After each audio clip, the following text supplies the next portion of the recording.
Once upon a time, in an ancient city, lived a master goldsmith.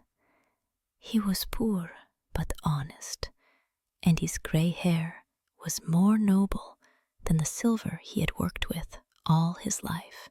The master had 2 twin sons. Their faces resembled each other like 2 drops of water, so much so that even their own father sometimes confused them in the twilight of the workshop. However, nature played a strange trick on them. As similar as their features were, their hearts turned out to be just as different. Even in childhood, playing on the floor, one brother always tried to grab the prettier toy, while the other would yield without a word.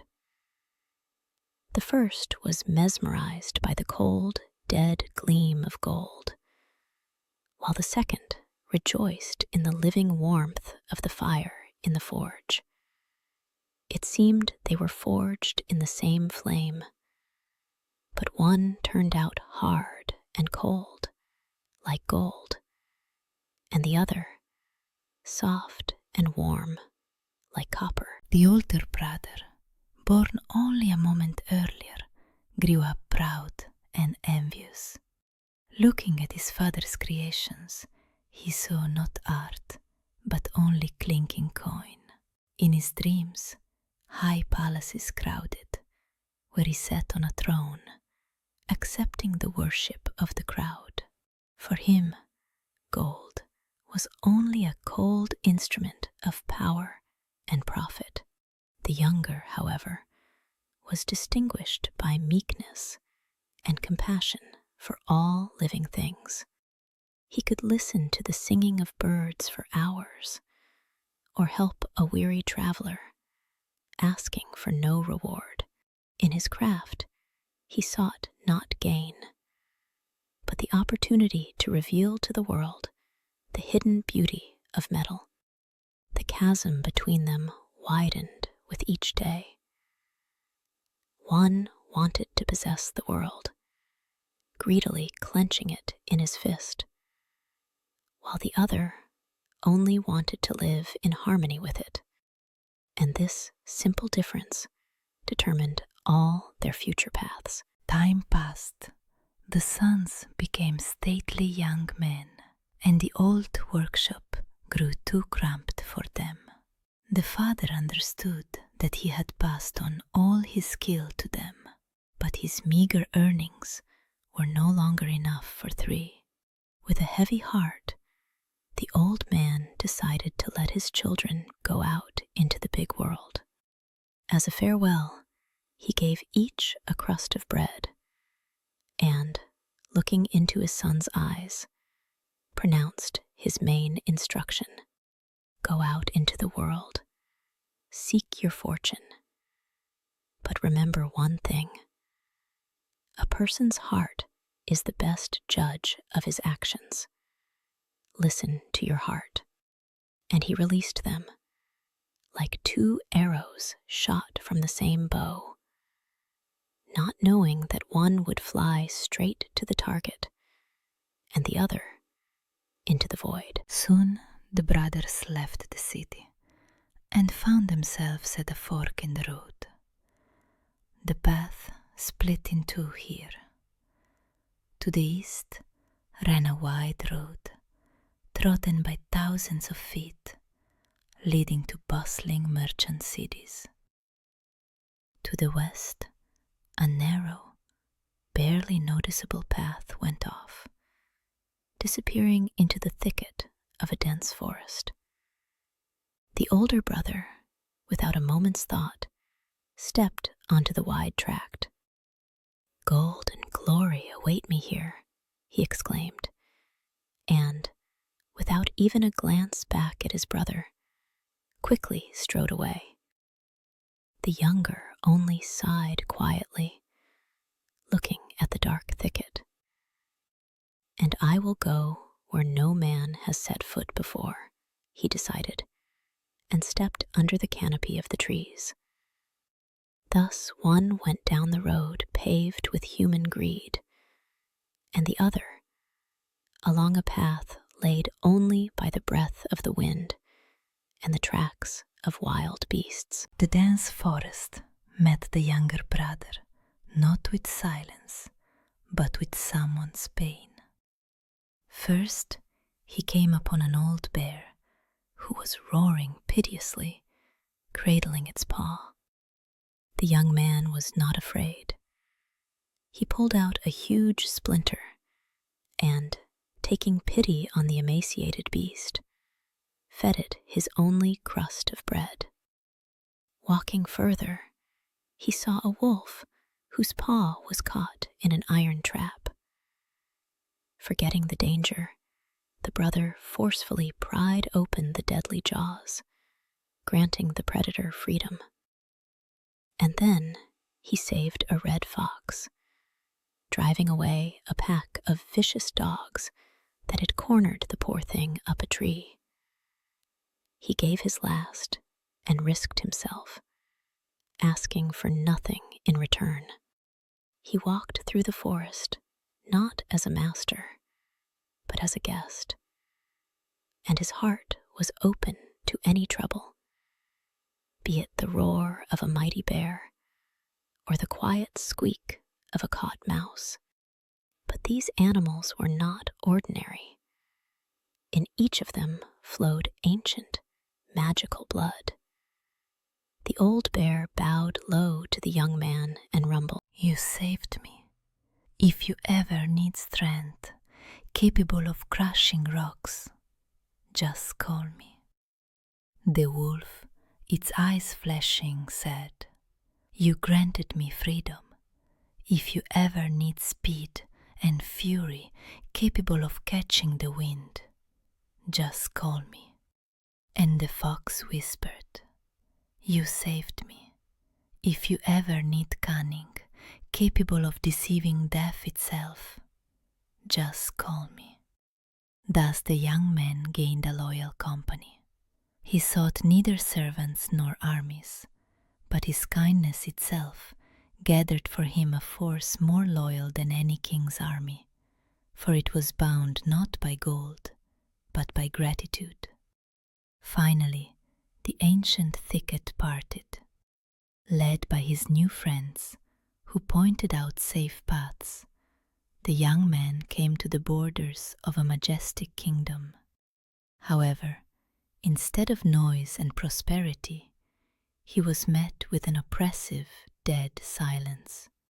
It seemed even the sun shone dimmer here, and the rich lands were shrouded in a pall of sorrow. No ploughmen were to be seen in the fertile fields.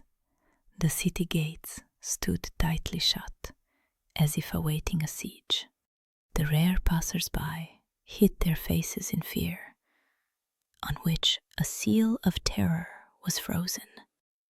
The young man understood at once. Something sinister had settled here. He had come out of the wild forest, where the simple laws of nature reigned, and entered the world of men, where a single law ruled, the law of great fear. In the capital, under the vaults of a gloomy tavern, people told the traveler the reason for their grief. It turned out that these lands were cursed.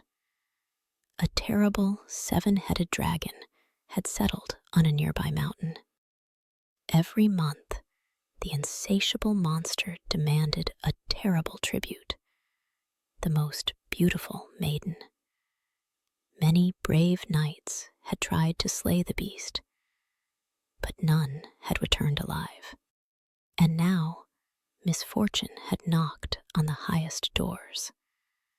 The turn had come for the king's only daughter. Tomorrow, at dawn, the beautiful princess would be taken to the cave to her certain death. Thus, an entire kingdom, full of strong warriors, found itself powerless before a single monster, and was silently preparing to sacrifice its last and most beautiful pearl to it. Having heard this terrible tale, the good brother did not hesitate for a moment. his heart, full of compassion for the innocent victim and anger at the beast's cruelty, demanded action.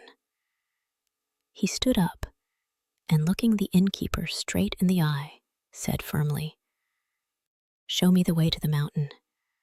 I will fight this monster." A bitter, disbelieving laughter rolled through the hall. The people, seeing a simple traveler before them, just shook their heads. "What can you do, you madman?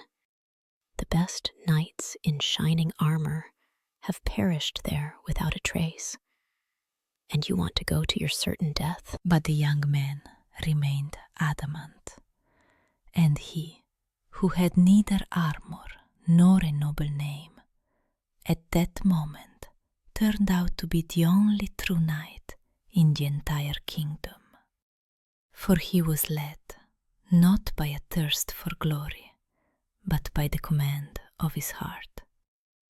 At dawn, the young man reached the black cave and loudly challenged the monster to battle. The earth trembled, and from the darkness crawled a gigantic, seven-headed dragon. Its scales clattered like iron, and columns of poisonous flame erupted from its maws. A terrible battle began. The young man was agile. He dodged the deadly blows of the tail and ducked under streams of fire. A swing of the sword, and one ugly head rolled on the stones, then a second. But the joy was short-lived. In place of the severed heads, new, even more ferocious ones grew immediately. The forces were unequal. The monster pressed the brave man until it pinned him against a sheer cliff. The steel of his sword sang a brave but lonely song against the roar of seven throats, and the dragon's flame was already poised to consume him like a candle. Death seemed inevitable. When death was already looking him in the eyes, the young man, with his last strength, cried out, calling for his forest brethren. And a miracle happened. The earth shook, and with a menacing roar, his loyal friends rushed to his aid. The mighty bear and the furious lion pounced on the dragon, sinking their teeth into its hind legs and pinning the giant to the ground. The wolf sank its death grip into the scaly tail, depriving the enemy of maneuverability. And the cunning fox and the nimble hare darted before the seven faces, biting and teasing them so deftly that the enraged heads began to lunge at each other in a frenzy. The dragon roared in pain and chaos, forgetting its victim. Thus, his small army of good, gathered along the way, came to its main battle, and the forest he had once helped now came to his aid itself. Seizing the moment, while the dragon thrashed in fury, trying to catch the nimble animals, the young man gathered his last strength. He understood. There would be no second chance. Like lightning, he rushed forward and delivered a devastating blow. The steel whistled, and the central main head of the monster separated from its body. In that same instant, life left the giant.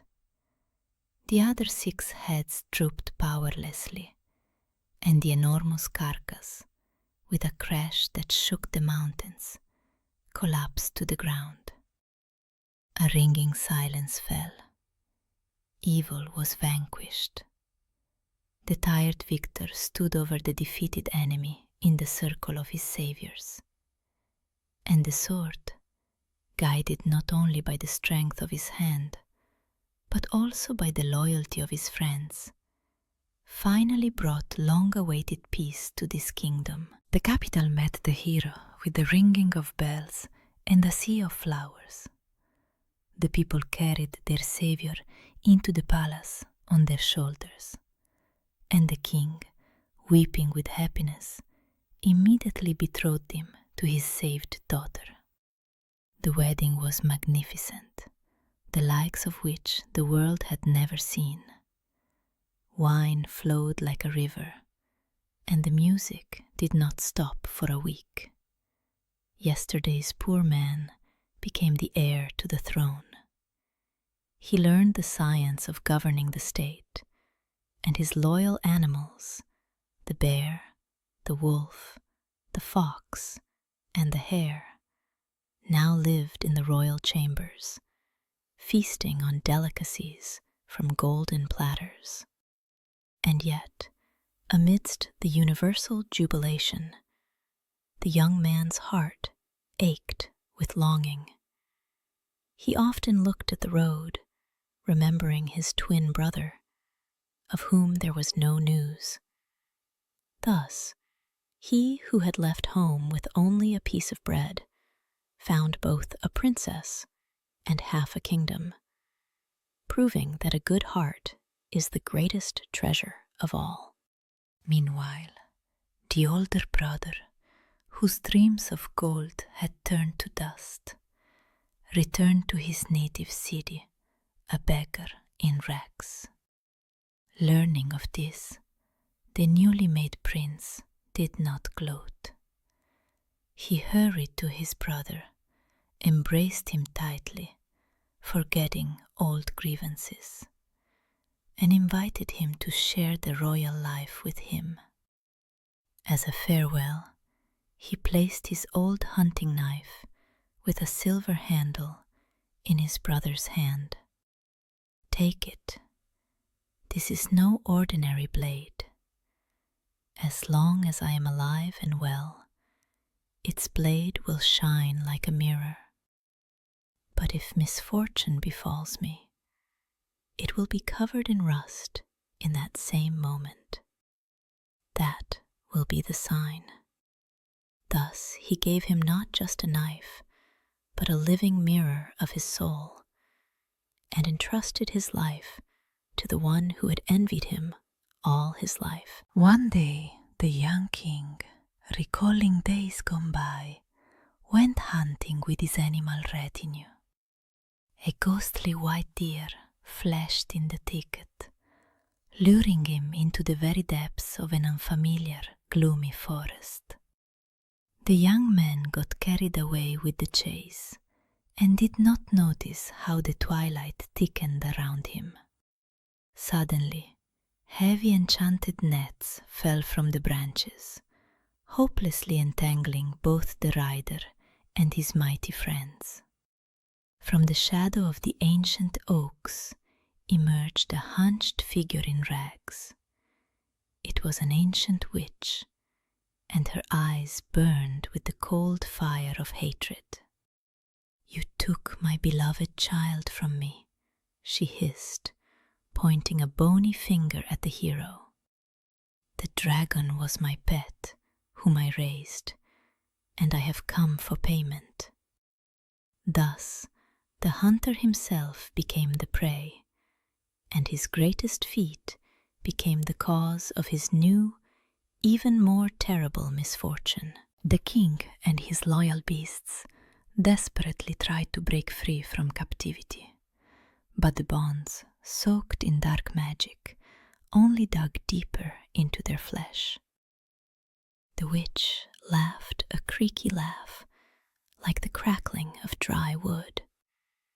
"You destroyed my dragon's stone cave," the old woman hissed, looking at them with triumph.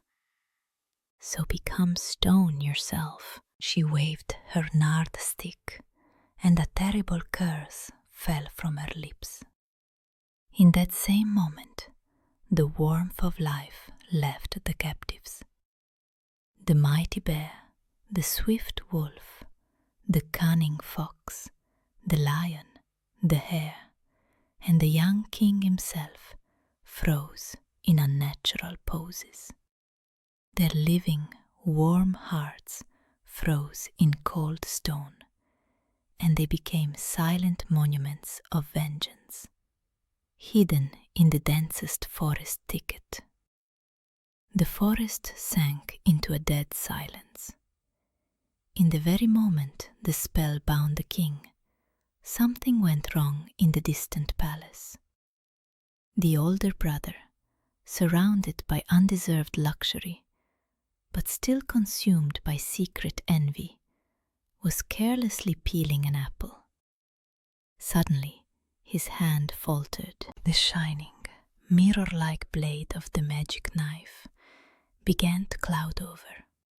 Right before his eyes, ugly spots crept across the polished steel, turning into a thick rust that looked like caked blood.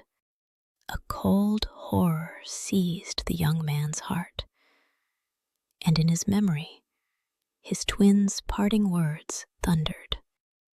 If the knife rusts, it means misfortune has befallen me. Thus, the tragedy that played out in the dense thicket sprouted as rust on the steel, and the silent metal cried out for help, louder than any human voice. The older brother froze, staring at the disfigured blade. The first thing to stir in his soul was the familiar, dark feeling. At last, flashed through his mind, now I will take his place. The crown and the princess will be mine. But the triumph died on his lips. Instead of the expected joy, a sharp, unfamiliar pain suddenly pierced his heart. The face of his twin appeared before his eyes. Not a rival, but the one who had forgiven his malice and shared everything he had with him. He remembered their childhood and how his brother had always yielded to him. For the first time in his life, his soul was seared by conscience. He realized that he had lost the only person who truly loved him, and the rust from the blade, it seemed, passed into his own soul, eating away the thick armor of envy and exposing a long-forgotten feeling, love for his brother. The internal storm subsided, leaving behind only a resolve as firm as granite. Conscience had triumphed over pride. He realized with horror how cruel and unjust he had been to his brother all these years. Now he faced his greatest knightly feat, to conquer not a monster, but his own evil nature. He no longer dreamed of a crown or the princess's love. His only goal became redemption.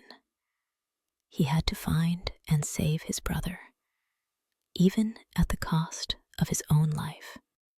Tossing aside his rich garments, he donned a simple traveler's cloak. Thus, the evil brother died, and in his place, a new man was born. A knight whose lady of the heart was not a princess, but his own conscience, and whose quest was not conquest, but redemption. Clutching the rusty knife in his hand, his only, though silent guide, he set off on a long journey. In every village he passed, the traveler asked the people if they had seen a king who looked like him, like 2 drops of water. Surprised by the resemblance, the inhabitants showed him the way. Thus, step by step, he reached the kingdom where his twin ruled. But instead of joy, he found anxiety there. The servants told him that their sovereign had gone hunting toward a gloomy, enchanted forest and had vanished without a trace. He did not delay. He followed in his brother's footsteps, and every step for him was a step toward redemption. and the rusty knife in his hand was a compass pointing to his own lost soul. The path led him to the edge of an ancient, enchanted forest, which had an evil reputation. The local people whispered with terror in their eyes that no one had ever returned from there alive, and they begged the brave man to turn back.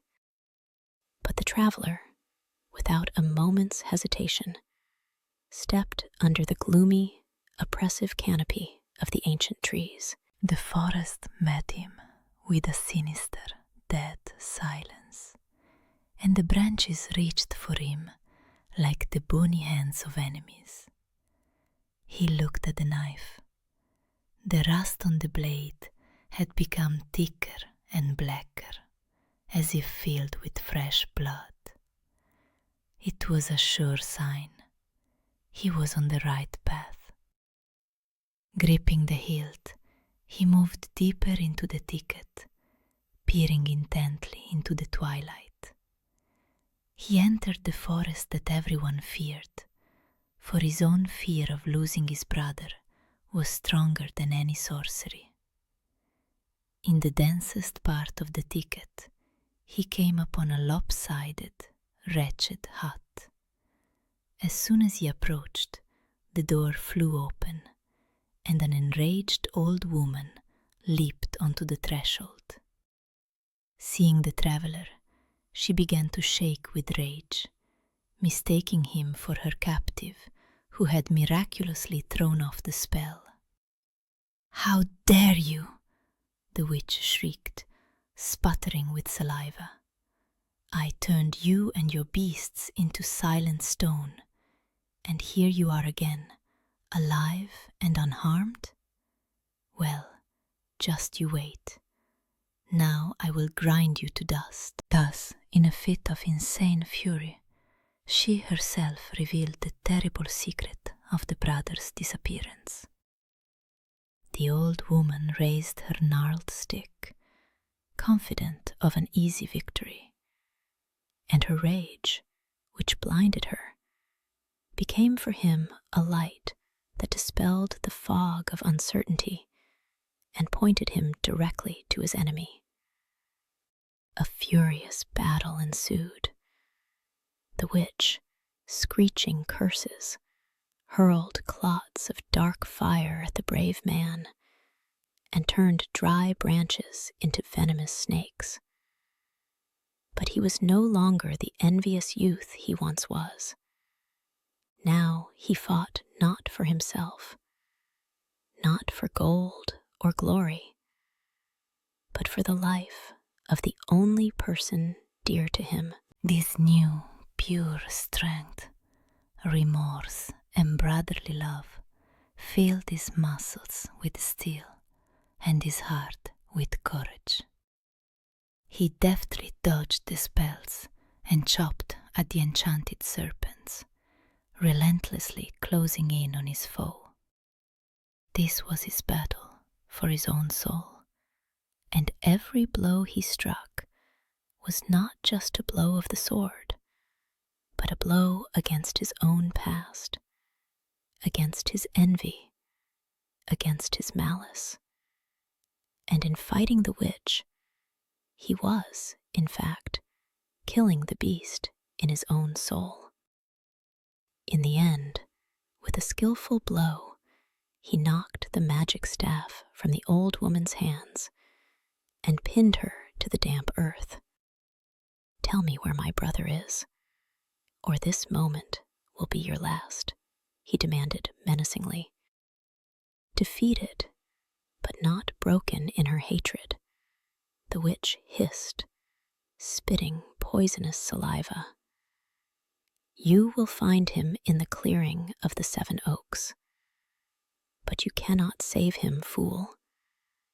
Only the hot blood of a truly repentant sinner can bring the dead stone back to life." She gave a malicious smirk, certain that such a miracle did not exist in the world. And with that rasp, she breathed her last.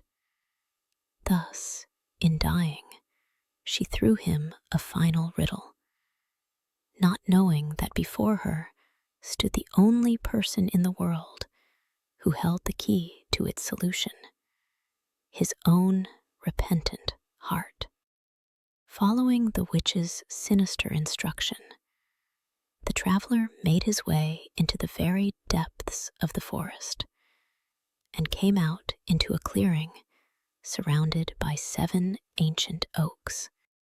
There, a sight met his eyes that made his blood run cold. Amidst the tall grass stood gray, dead statues.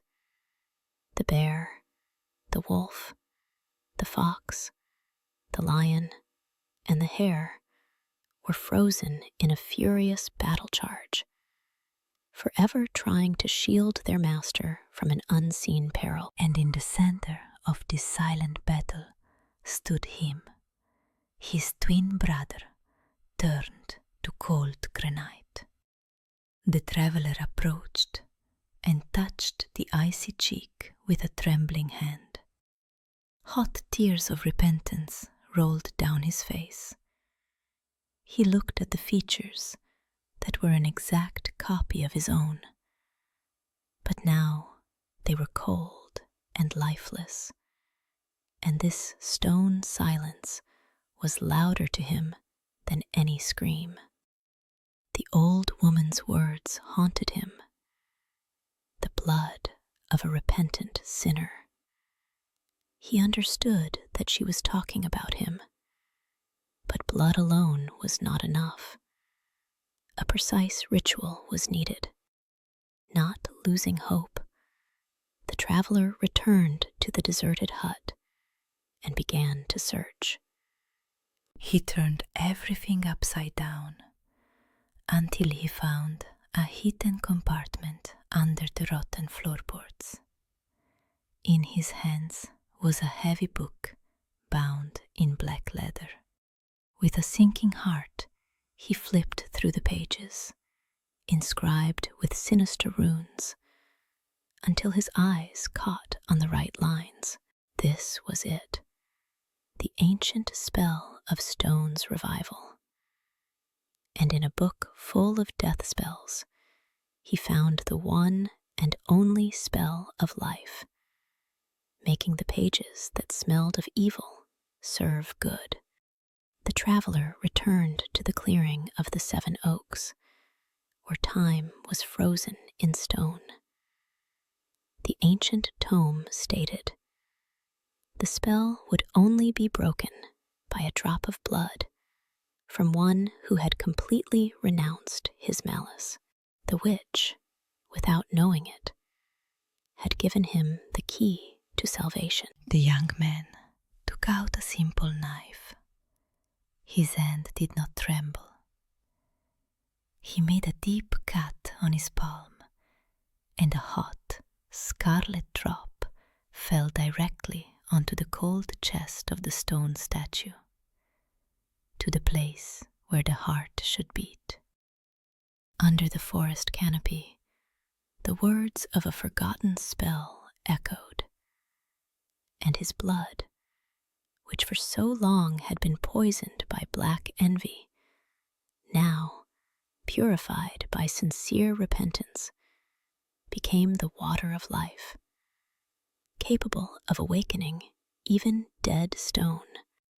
As soon as the last drop of blood touched the granite and the echo of the spell died away, a great miracle occurred. With a crackling sound, deep fissures ran across the lifeless statue. Like dry clay, the stone crust began to crumble away, revealing a warm, living body beneath it. The young king took a deep breath, straightening his shoulders, and opened his eyes as if waking from a long, heavy sleep. His gaze cleared, and he froze in astonishment, seeing his twin before him. He could not believe his eyes, seeing in his savior the one from whom he least expected help. Thus, The warmth of a repentant soul proved stronger than the icy sorcery, and one brother returned to the other not only his life, but also his faith in goodness.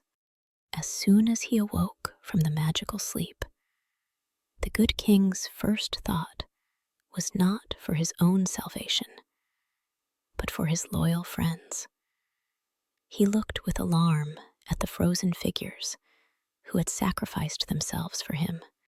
He hurried to them and touched each icy statue with hope. And the miracle was repeated. The life-giving force that had destroyed the main curse also freed his retinue. With a loud crack, the stone crust crumbled from the mighty bear, the swift wolf, the cunning fox, the fearsome lion, and the nimble hare. The animals shook themselves, shedding grey dust from their fur. The entire loyal company was together again, and the clearing, which just moments before had been a quiet cemetery of stone statues, was once again filled with the growling, barking, and joyful stomping of living, grateful creatures. Finally, the young king turned to his savior. Looking into the familiar features, he found in them none of the former cold envy, only boundless repentance and love. The former evil brother, unable to hold back his tears, fell to his knees in the grass. "Forgive me," he sobbed. "Forgive me for the years of malice, for every offense, and for my callousness." But the king's heart knew no vengeance. He immediately raised his brother from the ground and held him close in a tight, brotherly embrace.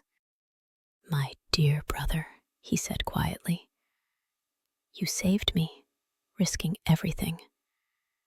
Your feet has washed away all past sins, and I will never forget it." And in that embrace, years of envy and resentment dissolved, and the two brothers, who had been so alike on the outside all their lives, finally became alike on the inside as well. They stood in the middle of the ancient forest, and for the first time in many years, even the shadow of rivalry between them melted away. In that sacred moment, the old labels disappeared. There was no longer an evil and a good brother, a lucky king and an unfortunate traveler. All that remained were two twin brothers, two equal halves of a single whole. Looking at each other, they realized a great truth. As long as they were together, shoulder to shoulder, no power in the world, be it fire-breathing dragons or cunning forest witches, could defeat them. They decided from then on to share all joys and sorrows equally. Thus, one brother, having walked the path of good, and the other, having walked the path of redemption, met at a single point, and that point became the beginning of their common, inseparable destiny. "It's time to go home," the young king said with a smile, clapping his brother on the shoulder. "My bride awaits us, and you await deserved honor and forgiveness." Accompanied by the cheerful animal retinue, they set off on their return journey. The road, which at once seemed difficult and dangerous, now lay easy and joyful at their feet. The forest echoed with their laughter and friendly conversations, the likes of which they had not shared since childhood. They walked toward the future, not as rivals, but as the truest of friends. And and they walked along the same road where they had once parted ways. But now they walked it together, and this road led them to one common home. The heroes' return to the capital turned into a great celebration, the roar of which made the fortress walls tremble. The princess, who had already mourned her husband, ran out to meet them, and the tears of grief on her cheeks instantly turned to tears of joy. Seeing the king's twin brother beside him, and knowing of his great feat, she bowed to him with deep respect, accepting him as her own kin. The people rejoiced, throwing their caps in the air and showering the procession with flowers. Thus, the sorrow that had hung over the city was replaced by unbridled joy, and the return of the two brothers became for all a living symbol that even after the darkest and most hopeless night, a bright, saving dawn always comes. When the festive fanfares had died down, the former envious man asked for neither gold, nor lands, nor half the kingdom. He knelt before his brother and asked for only one thing: to remain by his side and faithfully serve the one he had once hated. The king, whose heart knew no grudge, gladly accepted this gift and declared him his first advisor and chief protector. A surprising justice was served. He who had craved power for the sake of pride all his life obtained it through humility and love. Thus, he renounced his claim to the crown to save his brother, and in the end, he gained something greater: honor, respect, and the right to stand guard over the throne he no longer wished to seize, but was prepared to defend with his life. From that time on, a true golden age began in the kingdom. The two brothers, like two hands of one body, ruled the country in complete harmony, perfectly complementing each other.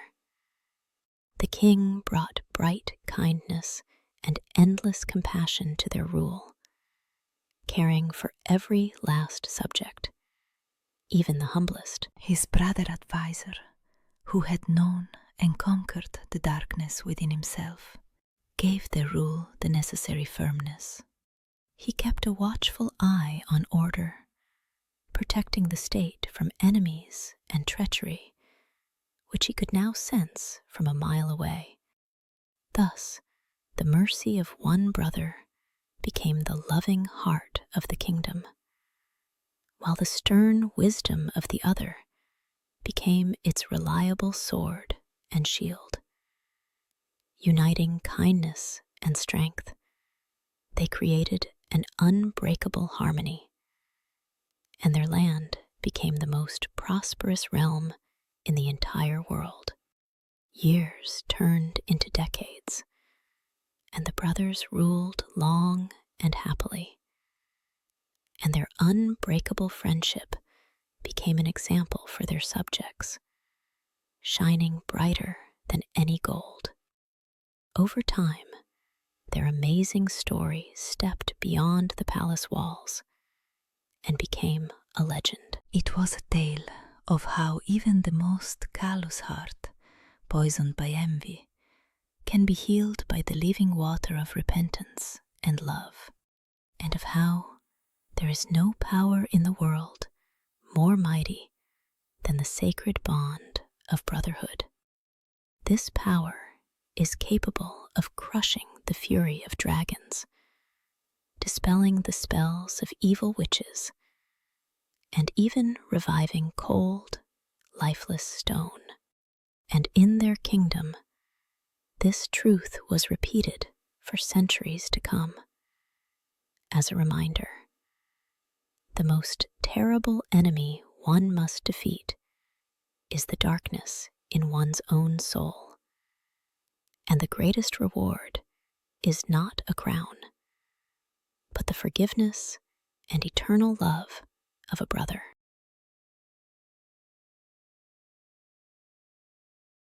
Once upon a time, There lived a simple fellow named Hans. For 7 long years, he served faithfully and truly a rich but notoriously stingy miller. Hans was a remarkably diligent worker. He would rise with the first rays of the sun and only straighten his back when night covered the earth. He worked as hard as 3 men, and never did a single complaint escape his lips. Anyone else in his place would have long since cheated or grumbled. But Hans was honest and simple-hearted.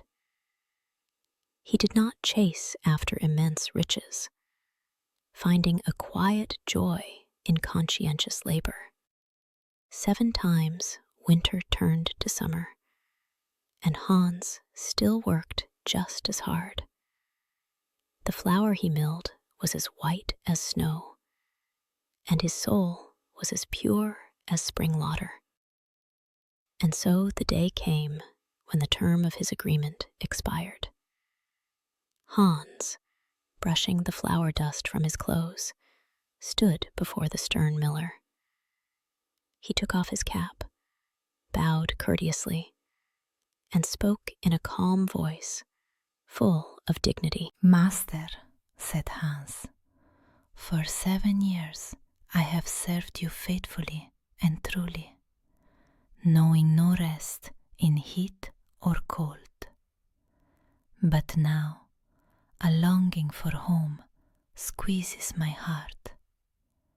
There, in my native village, my old mother awaits me, and I have no stronger desire than to see her kind face again."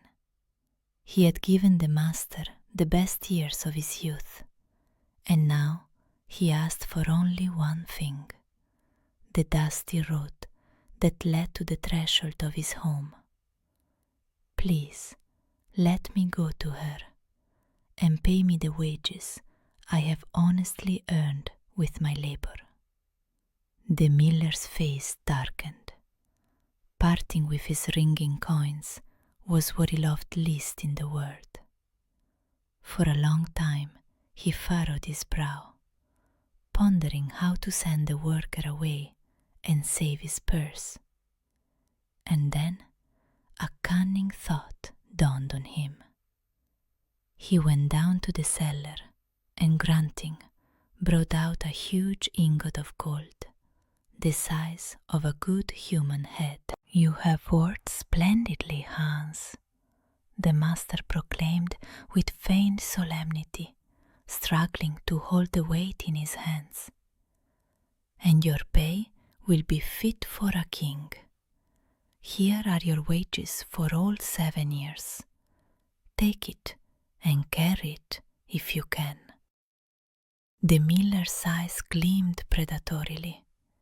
He gave him the gold not out of generosity, but out of a sophisticated greed, hoping that the weight of this wealth would become an unbearable burden for the simple fellow, and eventually return him to poverty or be his ruin on the open road. Hans was dumbfounded with delight. Never in his life, not even in his wildest dreams, had he seen such a mountain of gold. The simple-hearted fellow did not even notice the miller's malicious smirk. He only thanked the master fervently, from the bottom of his heart, for his unheard-of generosity. Somehow, wrapping the gleaming block in his old travel kerchief, Hans heaved the burden onto his shoulder with a strain. His legs buckled, his back creaked, but his face shone like the May sun. In his thoughts, he was already home, and saw how surprised his old mother would be. He walked, bent under the weight of his happiness, and every step was taken with great difficulty. But he was the most joyful person in the world, for he believed he was carrying on his shoulder the end of all his past poverty. The sun rose to its zenith and blazed mercilessly. The dusty road stretched like an endless ribbon, and with every mile, Hans's step grew heavier. An hour passed, then another, and the initial joy was replaced by a dull, exhausting fatigue. The huge ingot, which at first seemed like a great gift, now dug mercilessly into his shoulder, chafing the skin until it bled. His legs were giving way, his back ached, and salty sweat poured into his eyes. Hans realized with horror that his strength was leaving him. What had promised a life without want was now bringing only suffering. Each step became a torture, and the gold that was supposed to warm his soul now only burned his shoulder with its merciless, dead weight. At the very moment when Hans was ready to collapse into the road dust, a rider on a beautiful white horse overtook him. The stranger was dressed lightly and richly, and a fresh breeze pleasantly fanned his face. True, upon closer inspection, one could notice that the rider looked tired and somewhat displeased, but the exhausted Hans did not notice this. He stopped to catch his breath and looked with unconcealed envy after the departing traveler. Ah, this is true happiness, he thought. You just ride along like a lord, not feeling the stones under your feet, not wearing out your shoes. He looked at the rider, light as a feather, and his own burden seemed to him as heavy as a whole mountain. At that moment, Hans was ready to give away this mountain for just a single moment of such carefree lightness. The rider, noticing the fellow's exhausted appearance, reined in his horse. "Ah, what a misfortune," he complained, wiping his brow. "I am in a hurry on important business, but my horse is completely worn out. I'm afraid of riding the poor thing to death." Hans's heart ached with pity. He felt sorry for both the tired traveler and the lathered animal. And then a plan was born in his head, naive but sincere. "Listen, good man," he addressed the stranger with an open smile. "Why torment your horse? Take my gold. It's heavy. With it, you'll have to walk and rest often. Just what your horse needs to catch its breath. And I'll get on its back and ride along slowly, without rushing." He offered him not just an exchange, but a solution to his problem. And in his simple-hearted logic, this deal seemed beneficial for everyone. The rider almost laughed to meet such a simpleton.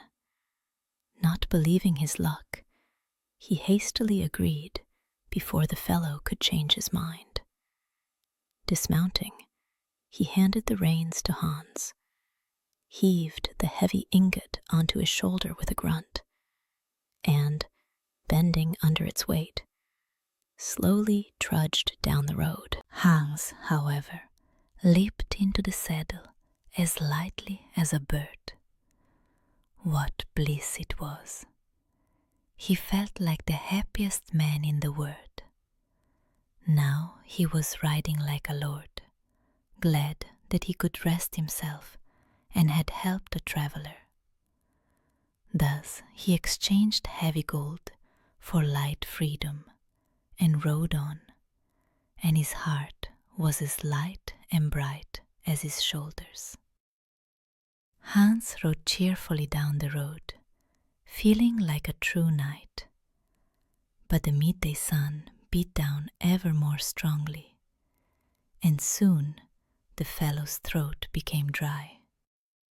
Dreams of a swift return home were replaced by obsessive thoughts of a mug of ice-cold water, or, even better, a drink of fresh, warm milk. Besides, the horse, though fine, turned out to be too spirited. It kept trying to break into a gallop, bouncing the inexperienced rider in the saddle, while Hans wanted to ride decorously and calmly. Ah, he thought, wiping sweat from his brow. A fine horse, but awfully bumpy. And it doesn't give milk. If only I had a cow now. His new happiness was as fast as a steed, but he suddenly longed for a slower happiness with the taste of fresh milk. Soon, a peasant woman appeared on the road, leading a large, well-fed cow on a rope. The beast had a temper. The cow kept planting its hooves in the ground, or trying to swerve to the side to snatch a tuft of juicy grass. The woman, flushed and angry, pulled the rope with all her might, cursing the stubborn animal for all she was worth. "Oh, good man," she complained upon seeing Hans, "I have no strength left. By the time I drag this carcass to the fair, my feet will be rubbed raw. Walking behind such a beast is sheer torture." Hans, however, looked not at the animal's stubbornness, but at its heavy udder. In his dreams, he was already drinking warm milk. She was dragging her slow, stubborn misfortune, while he was riding his fast but useless treasure. And at that moment, it seemed they were made for each other. Hans listened carefully to the woman's laments, and a new wonderful plan matured in his head. That would be great, he daydreamed. A cow walks slowly, decorously, just as I like, and I'll always have plenty of milk, butter, and cheese. And this poor woman needs the horse more. He leaned down from the saddle with a smile. "Listen, good woman, why do you torment yourself so with this stubborn creature? Let's trade. Take my horse. It will whisk you to the fair, and wherever else you want to go in no time. And I'll manage with your cow somehow. I'm in no hurry." And again, he offered to trade speed for slowness, the freedom of flight for a mug of warm milk. And in his simple world, this exchange seemed the wisest and fairest solution. The peasant woman, hardly believing her ears, agreed instantly.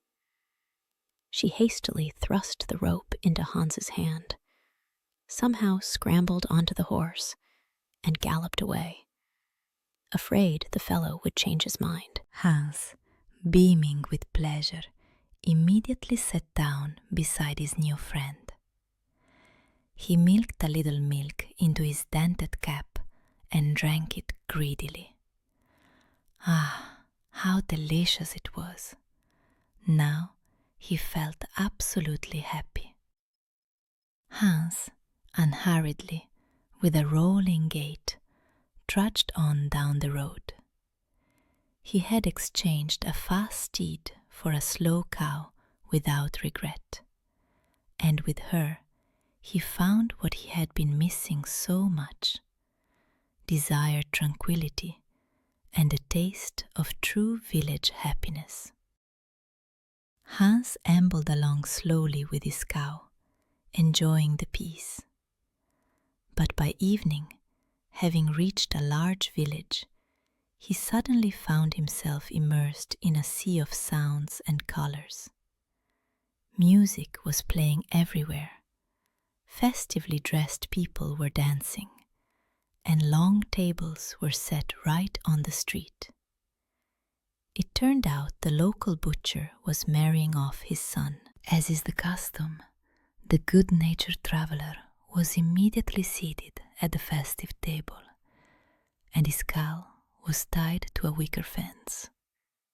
Hans ate, drank, and made merry until the old butcher himself sat down next to him. Sizing up Hans's cow with an experienced eye, he clicked his tongue in admiration. "A fine beast you have there, lad. Smooth, well-fed. You can tell at a glance it'll make a prime product."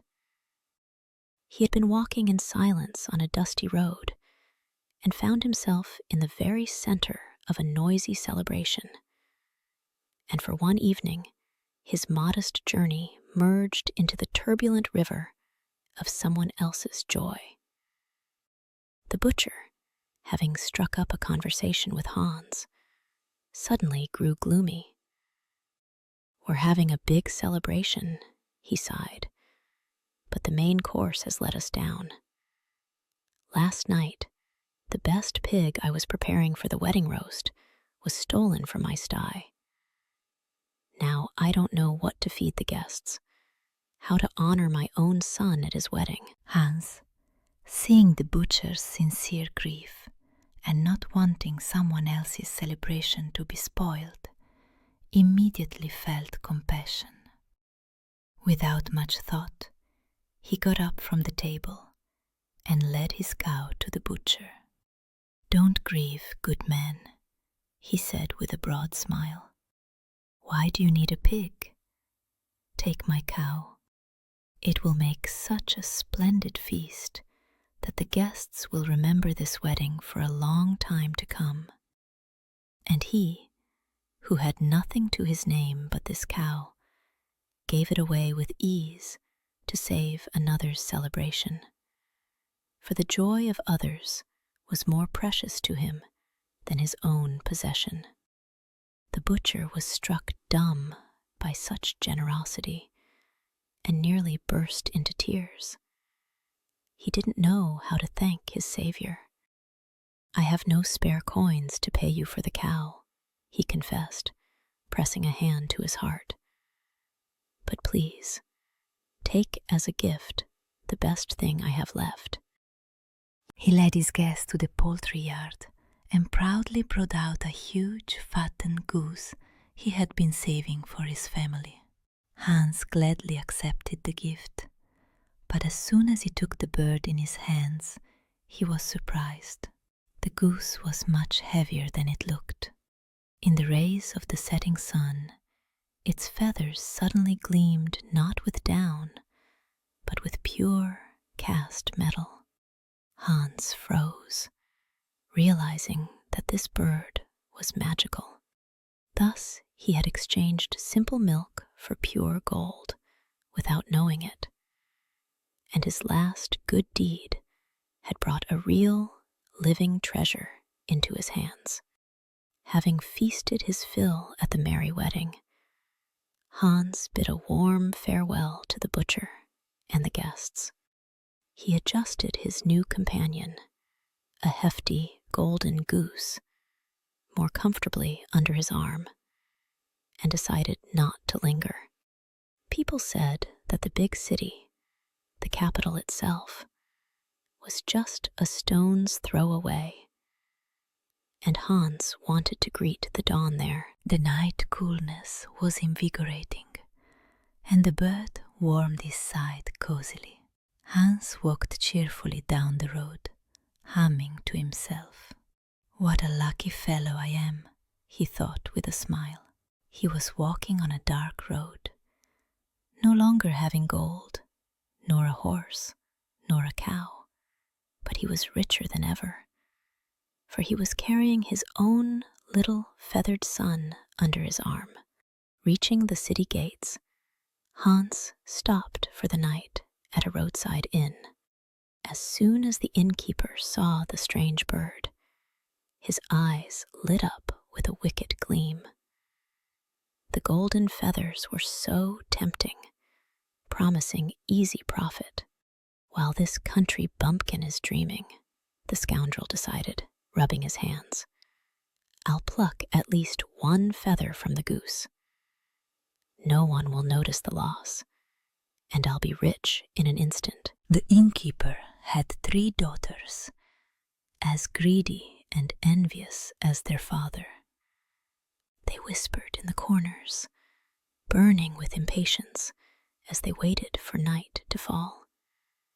And the gleam of the golden feathers, which for Hans was just a beautiful miracle, became for the eyes of the innkeeper and his daughters a fire that ignited in their souls a blaze of untamable greed. Deep in the night, when Hans, tightly hugging his feathered treasure, was already seeing his 10th dream, the door to his little room creaked softly. On tiptoe, holding her breath, the innkeeper's eldest daughter crept into the room. I am the eldest here, which means I am also the smartest, she reasoned smugly. By right, the first, most expensive feather will be mine. Her eyes gleamed greedily in the dark. She carefully reached her hand toward the bird's tail, choosing a larger feather. But as soon as her fingers touched the gold, the incredible happened. Her hand stuck fast to the goose. The girl jerked in horror, tried to pull her palm away, pulled and twisted, but it was all in vain. She had wanted to steal only one feather, but in the end, she was caught by the whole goose, and her greed turned into a sticky, inescapable trap. Sensing something was wrong, The middle daughter darted into the room. Seeing that the eldest was frozen by the bed, she impatiently grabbed her by the shoulder, and in that same instant stuck fast to her sister.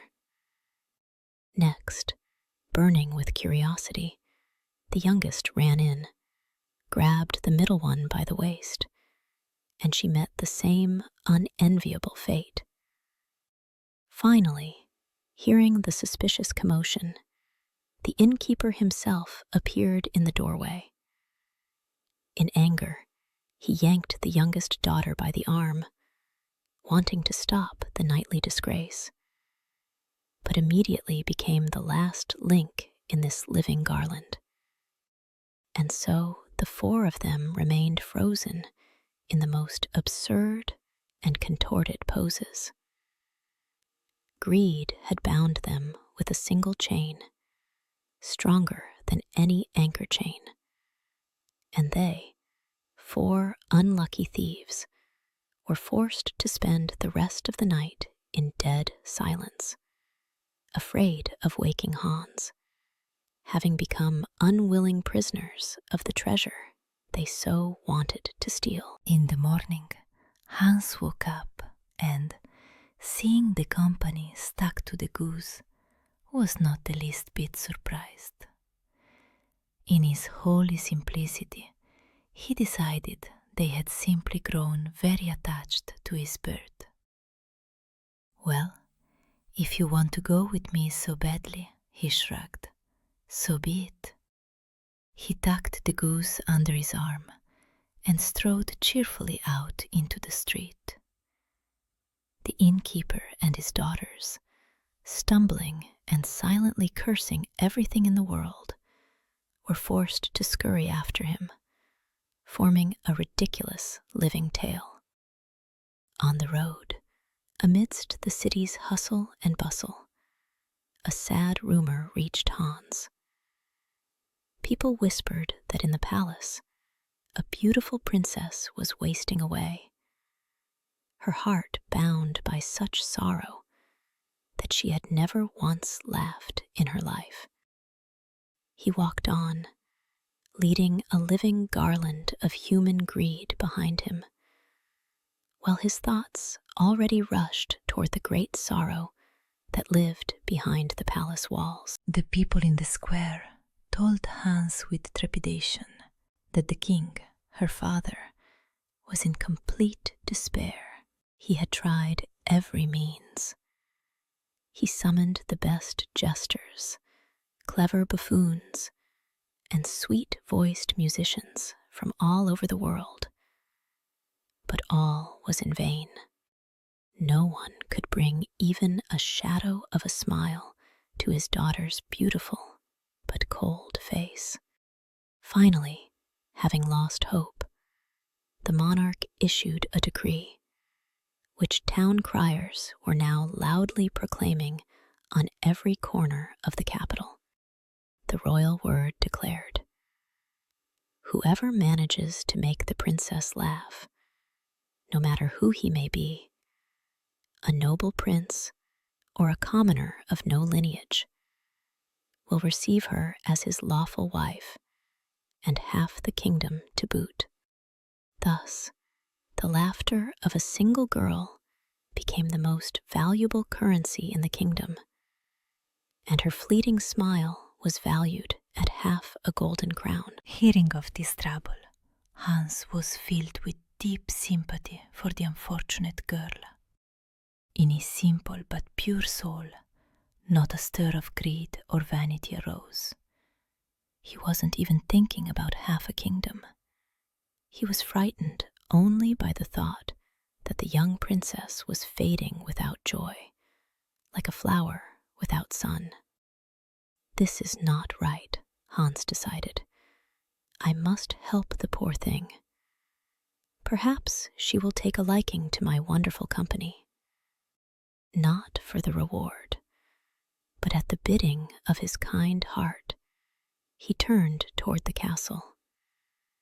He went to the palace not as a suitor seeking a princess, but as a healer hurrying to a patient. And the only medicine he carried with him was his own ridiculous entourage, stuck to the golden goose. Hans strode imperturbably down the main street toward the palace, and behind him, stumbling and spewing curses, his ridiculous entourage was dragged along. The spectacle was so bizarre that the townspeople dropped their work and poured out onto the cobblestone street, their mouths agape. Curiosity played a cruel trick on the local baker. Spotting the procession, he rushed out of his shop, wearing only his baker's hat, and, wanting to find out what was going on, clapped the innkeeper on the shoulder. In that same instant, the poor fellow became part of the living chain. His wife, trying to pull her husband away, grabbed onto his starched apron and also stuck fast. Hans walked on as if nothing were the matter, and behind him, like the tail of a comet, stretched a train of onlookers stuck to one another, and each new curious person only lengthened this living, screaming, and falling chain of human folly.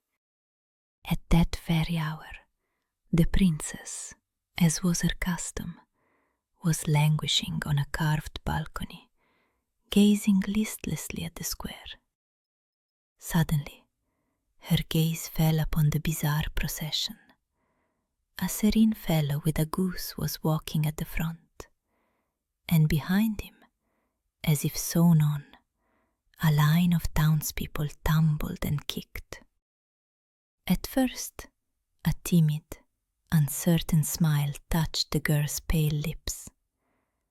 But when she saw the fat baker, white with flour, clumsily trying to detach himself from the innkeeper's wife, the dam broke. She burst into a loud, silvery, and infectious laughter, the likes of which the ancient palace walls had never heard. And her laughter, which had been held captive for so long by sorrow and melancholy, finally broke free, and its sound was more beautiful than any music, and more precious than any treasure in the kingdom. Hearing his daughter's ringing, happy laughter, the king, beside himself with joy, hurried to the square. His heart sang.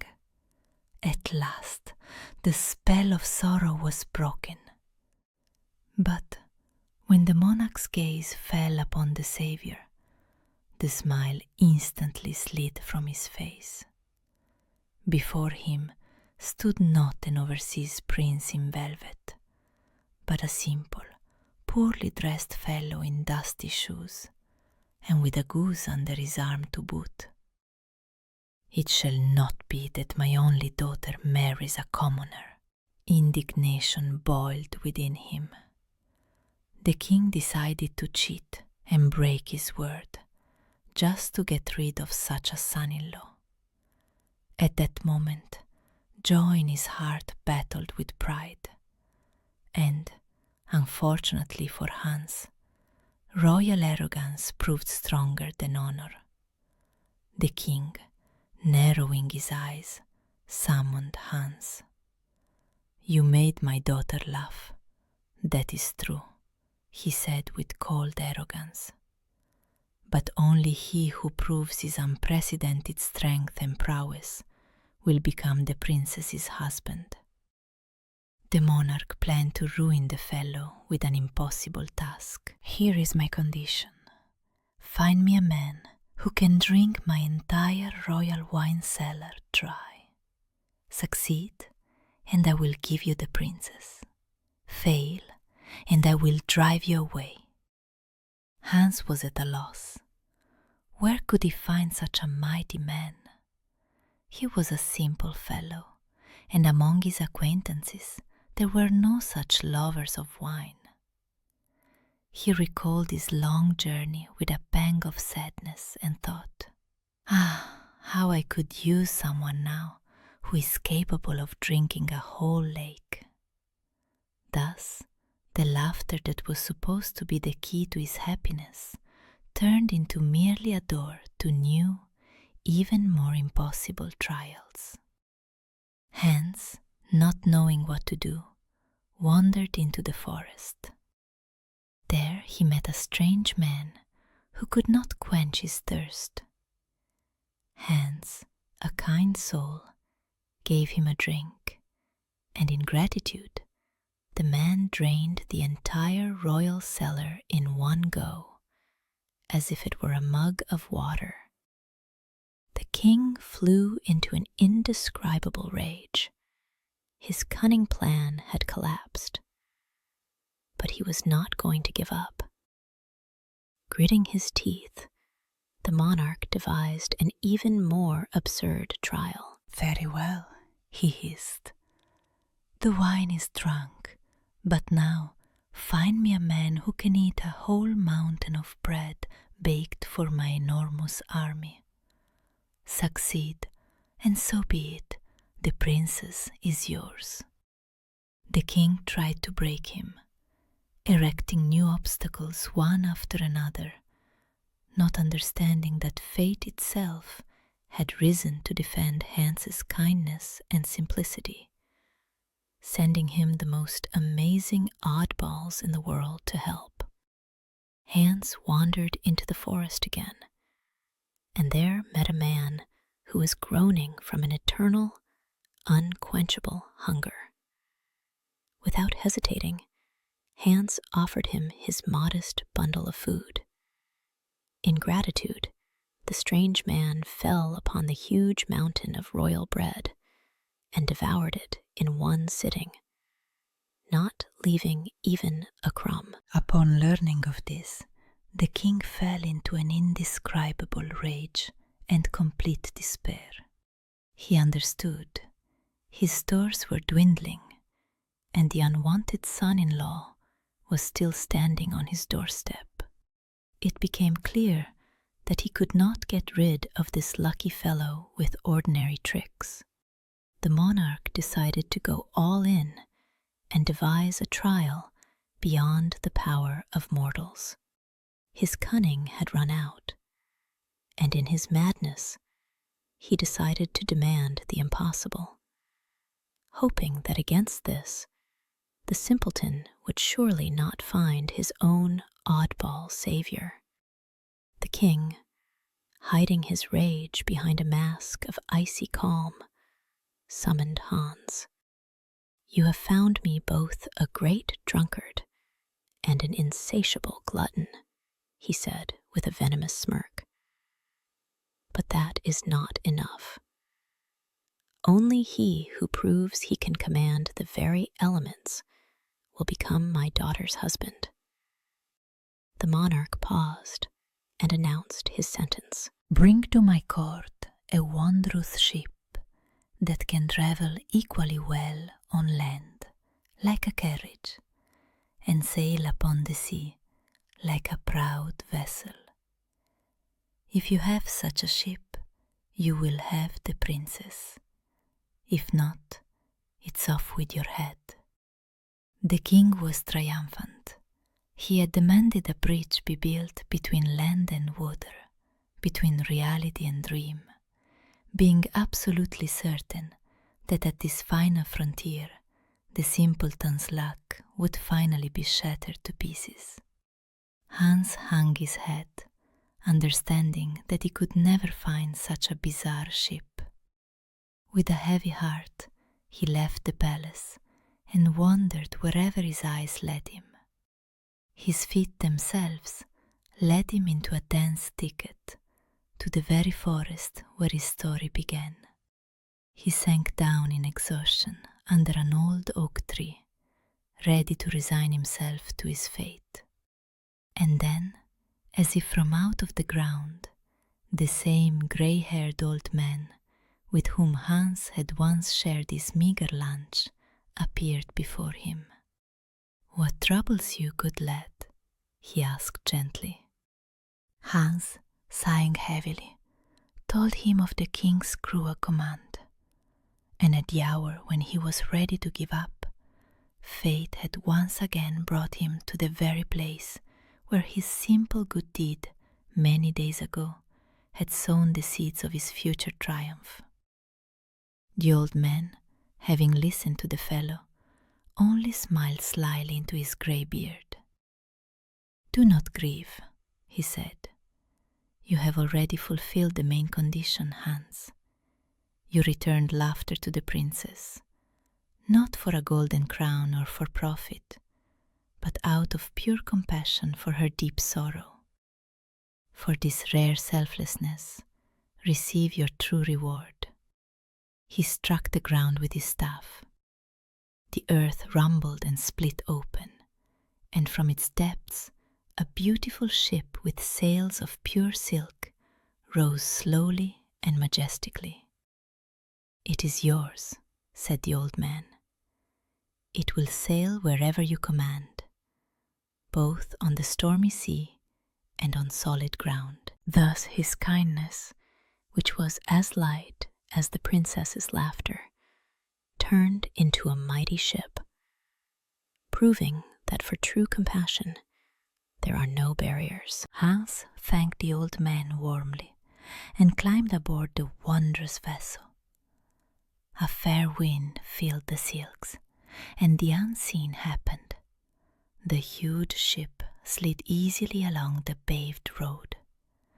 It rolled along the narrow city streets as smoothly and majestically as it would on the ocean waves, and the astonished townspeople parted before it in reverent fear. Hans moored his ark right at the palace steps. The king, seeing this miracle, turned pale and realized he had lost completely. His treasury of tricks was empty, and there were no more excuses left. And this ship, sailing proudly over the stones of the square, became the final, crushing argument in their dispute. And against this argument, the king's pride had no answer left. The king, hanging his head, was ready to admit defeat, but the princess beat him to it. Tired of her father's tricks and cruelty, she came out onto the porch herself and boldly approached Hans. "My father promised me to the one who could make me laugh," she proclaimed, so that her voice carried across the square. "This man gave me the most precious gift, the joy of life. He is my true chosen one, and I will marry him of my own free will." She extended her hand to him with a smile. Thus she chose not a prince and not a rich man, but a simple fellow who had come into her life on the crest of a ridiculous, funny wave, and washed away all the long years of sorrow from her heart. The king, defeated by his daughter's stubbornness and the suitor's magic, had no choice but to bless the young couple. Soon a wedding was held in the palace, a lavish and, for the first time in many long years, a truly merry one. The simple fellow Hans led the beautiful princess to the altar. The entire hapless procession was also invited to the feast. The spell had broken for them the moment the princess's laughter was heard. The innkeeper with his daughters and the baker with his wife, blushing, asked Hans for forgiveness, and the good-natured fellow, of course, held no grudge against them. And at this feast, laughter flowed like a river, and everyone raised their cups to their new prince, who had sailed to his happiness on a ship that travels on land. Time passed, the old king passed away, and Hans ascended to the throne. But power did not harden his heart. He ruled not at all like other sovereigns, not with fearsome decrees and fear, but with a good joke and simple worldly wisdom. Hans never forgot what it was like to wear out his feet in the dust of the roads, so the doors of his palace were always open to the common people. The people adored their just ruler, and peace and prosperity reigned in the kingdom. He did not wear the crown with an important air, but ruled as if he were simply continuing his journey, lightly, cheerfully, and always ready to lend a hand to someone in trouble. Hans and his laughing queen lived a long life in love and complete harmony, and their amazing story became a beloved folk legend that mothers told their children at night. It was a tale about how the road to happiness is not always straight, and sometimes, to gain a kingdom and love, one must give away everything one has with a light heart, trusting in fate. But the main wisdom lay elsewhere. The people understood that there is no power in the world more mighty than simple kindness and sincere laughter that comes from the very soul. And in his kingdom, it was long remembered that the shortest path to a princess's heart is not the one strewn with gold, but the one filled with joy.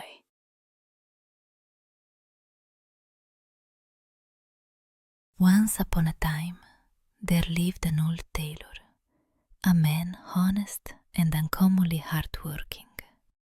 All his long life he bent over fabric, stitch by stitch, clothing other people, but he never acquired wealth for himself. He had 3 sons who grew up strong and inherited their father's love for labor. However, they all lived together in cramped quarters, and often in their small house there was not even enough simple bread for dinner. The old man understood. The sons had outgrown their native walls. The needle fed them, but it was too small to feed everyone. And the father, with a heavy heart, realized that the time had come to release his sons into the big world in search of their own thread of destiny. The time had come for them to leave their father's house, learn a real craft, and find their happiness. Early in the morning, the eldest son, the most sensible and calm youth in the family, was the first to get ready for the road. He knew firmly what he wanted and confidently told his father, "I will go to study with the famous joiner who lives beyond the forest. His furniture is famous throughout the kingdom.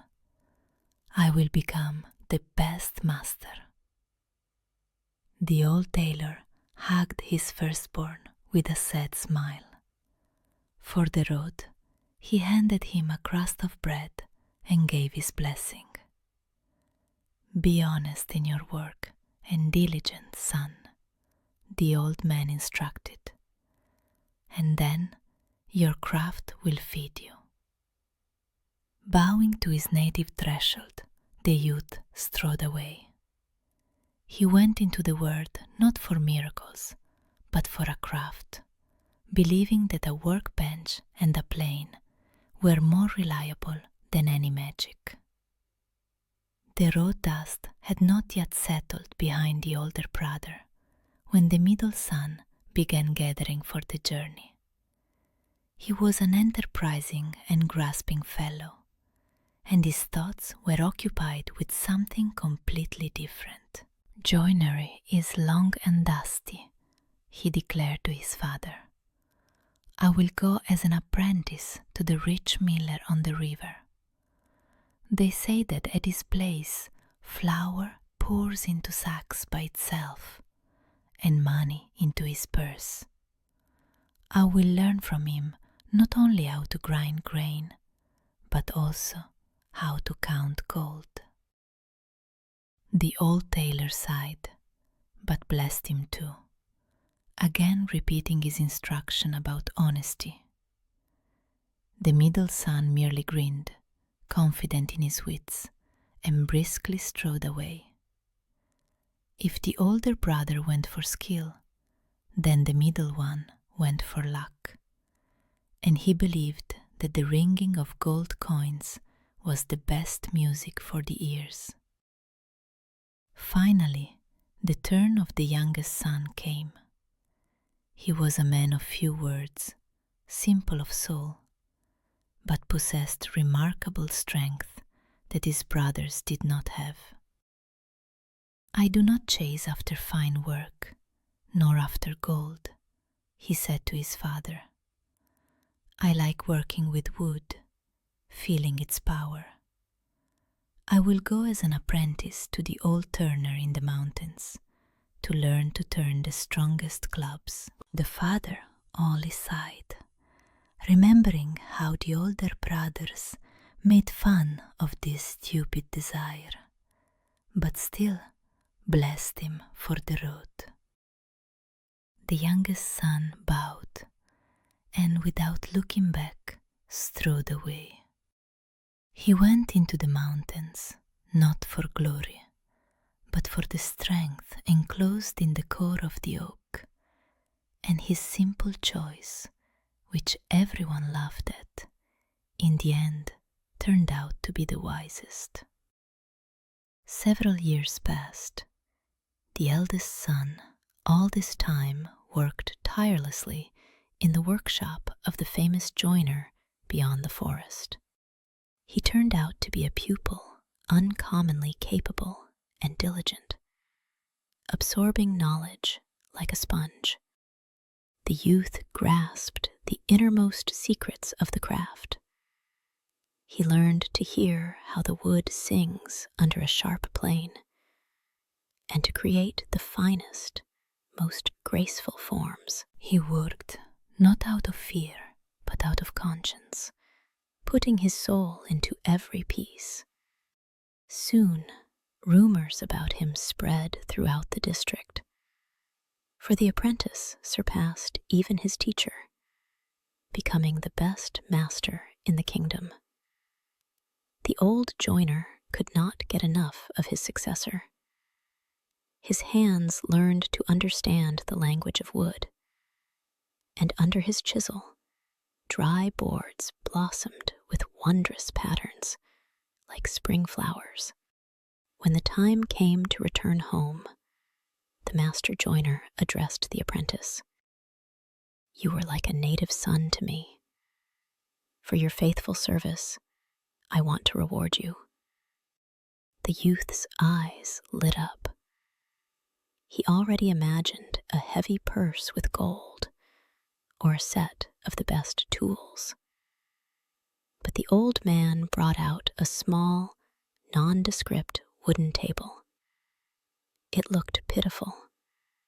The legs were long worn, and the simple tabletop was covered in scratches. "Here, take this," the master pronounced mysteriously. But no, this is not a simple table. The son barely held back a grimace of annoyance. So many years of hard work for old furniture? However, out of politeness, he thanked the teacher, hoisted the gift onto his shoulders, and set off on his way.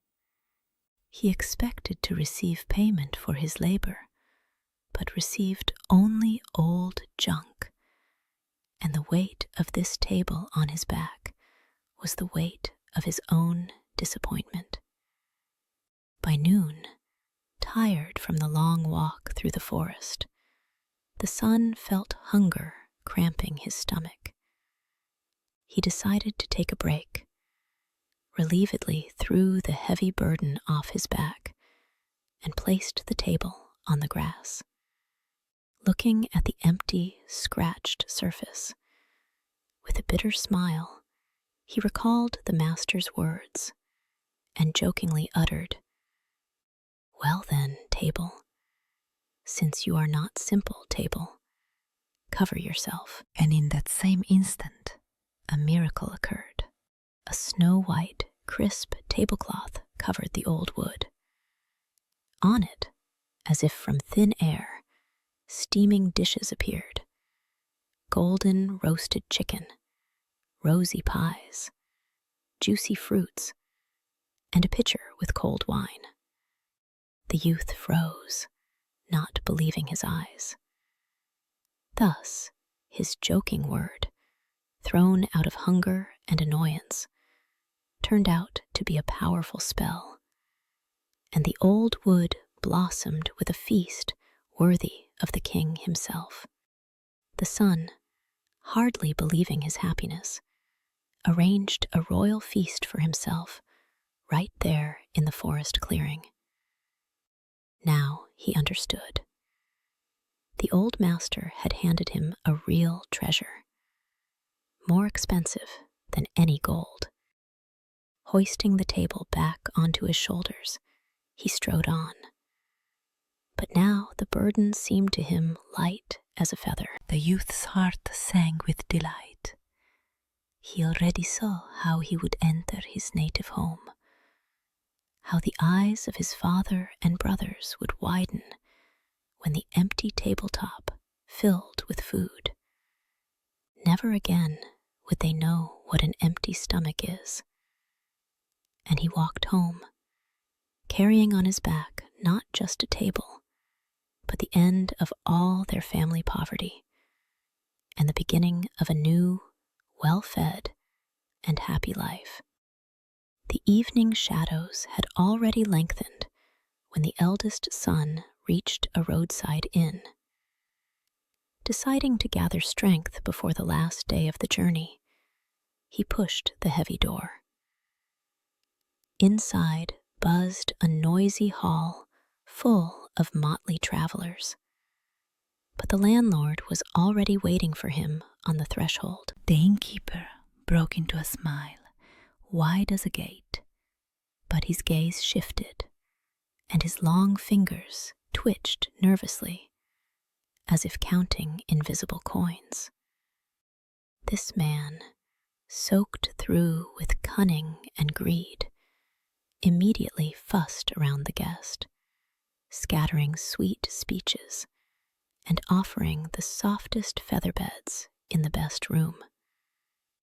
The youth trustingly stepped inside, to where the landlord's cordiality was as fake as the watered-down wine in his barrels, and did not sense that he had fallen not into a hotel, but into a sticky web. The youth, bursting with pride for his treasure, could not refrain from boasting. Waving away dinner, he loudly declared to everyone present, "What need have we of your simple cooking? Now I will treat everyone royally." To the laughter of the tipsy guests, He set his worn table in the middle of the hall. But as soon as he exclaimed, "Table, cover yourself," the mockery changed to an amazed hum. The tabletop was instantly covered with exquisite dishes. Only the innkeeper looked at this, not with joy, but with a predatory squint. In his eyes flared the fire of black envy and greed. The naive guest proudly revealed the miracle to the whole world, not understanding that there are people who do not admire magic, but only think about how to steal it. The feast roared until deep into the night. The tailor's happy son, tipsy from wine and his own glory, fell fast asleep as soon as he touched the pillow. The innkeeper was only waiting for this. When dead silence enveloped the house, he tiptoed, stepping no louder than a mouse, and sneaked into the guest's room. In the corner stood the cherished gift, but the trickster was ready. In his dusty closet, exactly the same old, worthless table had long been lying around. Silently and deftly, he swapped the treasure for simple junk. Having hidden the loot, the thief dissolved into the darkness. Thus, under the cover of night, one wood was substituted for another, and the miracle, gifted for honest labor, was stolen by a hand that knew nothing but greed. In the morning, suspecting nothing, the eldest son warmly said goodbye to the kind host and flew home on wings of joy. From the threshold, he shouted, "Father, brothers, rejoice! Our poverty has ended forever." With great solemnity, he hoisted the table in the middle of the room, and his hungry relatives crowded around him, holding their breath. "Table, cover yourself," the youth ordered imperiously. But the miracle did not happen. The wood remained only wood. He shouted again and again, in despair, knocking on the tabletop. But it remained empty. The father sighed heavily, and the son stood, crimson with shame, realizing the terrible truth. And in the deafening silence that answered his command, he heard not only the rumbling of hungry stomachs, but the echo of the laughter of the treacherous innkeeper, which still sounded in his ears. And meanwhile, far from there, while the older brother grieved over the empty table, the middle son was finishing his apprenticeship with the rich miller. He turned out to be the most enterprising and grasping of all who had ever crossed the threshold of the mill. The youth learned not just to grind grain and distinguish good flour from bad, but to virtuously conduct trade affairs. His sharp mind instantly calculated profit, and he always found a benefit where others walked past. The miller was very pleased with such a sensible assistant, who considerably multiplied his wealth. The apprentice firmly mastered the main law. Any grain that falls into the millstones must turn into gold, and in this art he soon surpassed his teacher. When the hour of parting came, the miller said, "You served me well, and I will give you something better than money."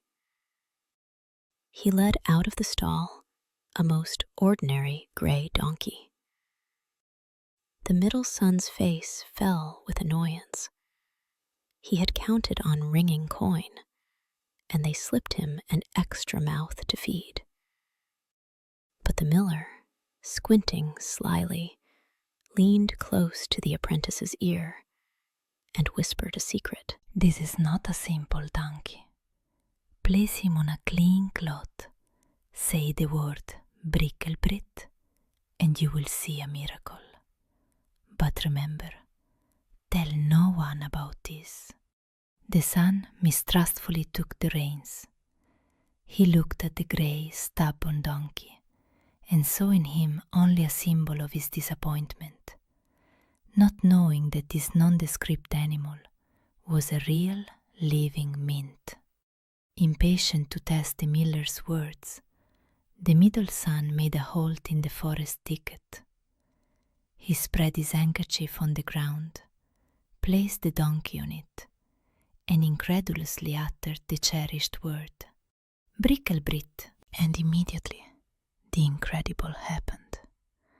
The long-eared beast sighed heavily, twitched its tail, and from behind, brand new gold ducats showered out of it with a ring, falling onto the fabric one after another. The youth's eyes popped out of his head with amazement. Forgetting everything, he rushed to rake up the sparkling loot, stuffing his pockets to capacity.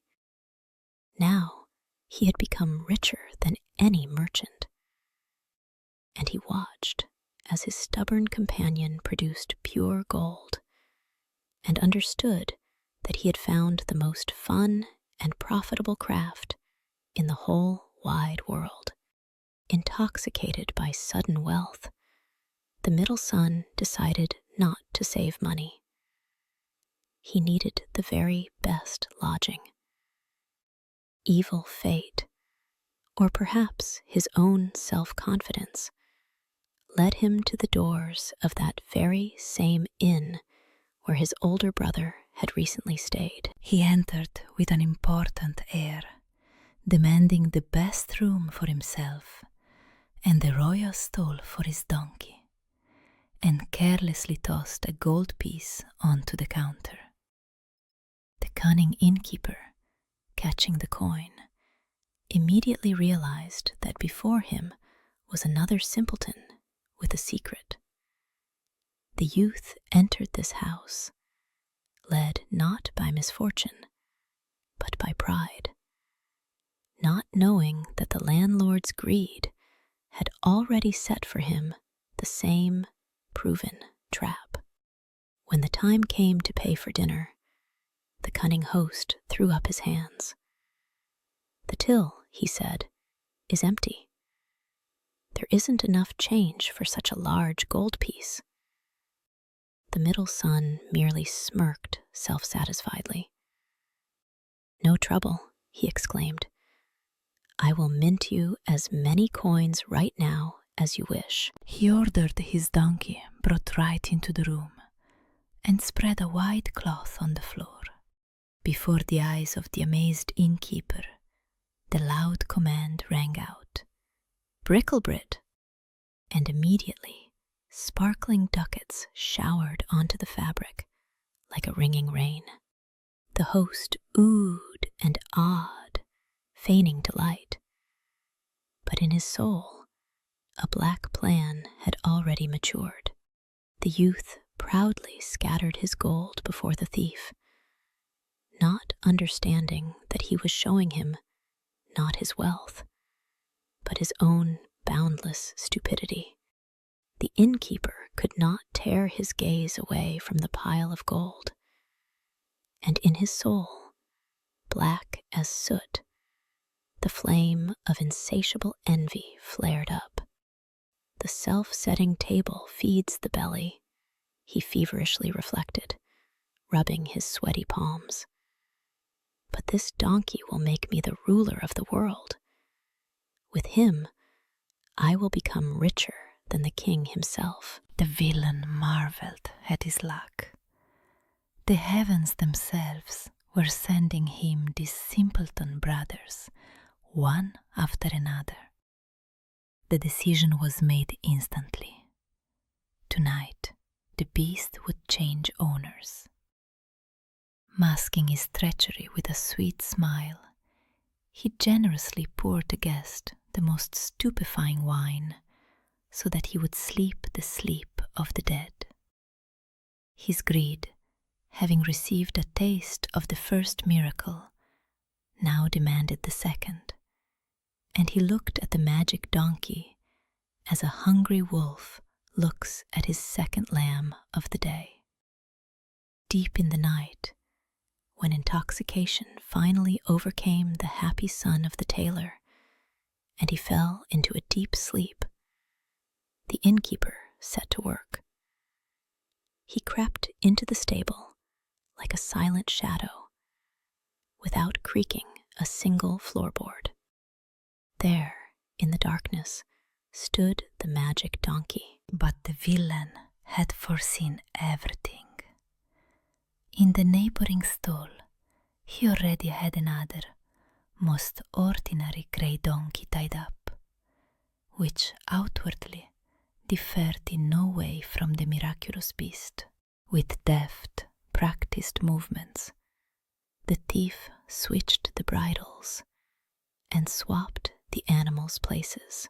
He hastily led the real treasure into his secret, distant shed, hidden from prying eyes. Returning to bed, he rubbed his hands with satisfaction, confident of success. Thus, under the cover of night, pure gold was again substituted for a cheap deception. And one more brother, without knowing it himself, lost his miracle. The next day, the middle son, shining with anticipation of triumph, burst into his father's house. "Forget about need," he proclaimed, gathering his relatives. "I have brought you wealth that kings will envy." He solemnly led the donkey into the room, spread a cloth on the floor, and, taking a deep breath, shouted loudly, "Bricklebrit!" But the stubborn animal only twitched its ears in displeasure. Not a single gold coin fell onto the fabric.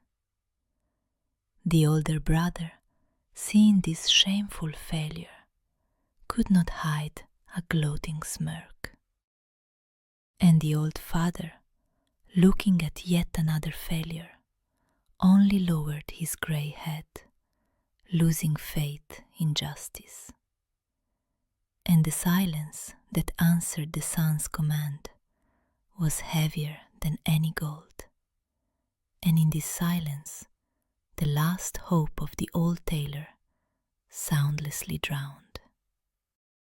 Finally, the third youngest son completed his training. He spent years high in the mountains, in the workshop of an old turner. The youth turned out to be not only the strongest, but also the most diligent student. He learned to feel the living soul of the tree like no one else. Soon he became the best master. His products were marvelously smooth and strong, and good fame about them flew far around the district. Now it was his turn to set off on the return journey to his native threshold. He did not chase after miracles, but only honestly did his work, and the wood in his hands sang, turning from a rough log into a perfect creation. The old master turner had grown attached to his student with all his soul and saw him off with sadness. "For your honest service, I will give you something special," he said, and held out a simple, rough canvas sack. "What is in it, master?" The youth was surprised. "In it lies a cudgel," the old man answered, lowering his voice. "The sack itself is worth nothing, but this cudgel is magic. If someone offends you greatly, put the sack on the ground and say only, 'Cudgel, out of the sack.' It will jump out itself and thrash your enemy so that he will not forget it for a century. And to stop it, say, 'Cudgel, into the sack.'" The youngest son accepted the gift with gratitude.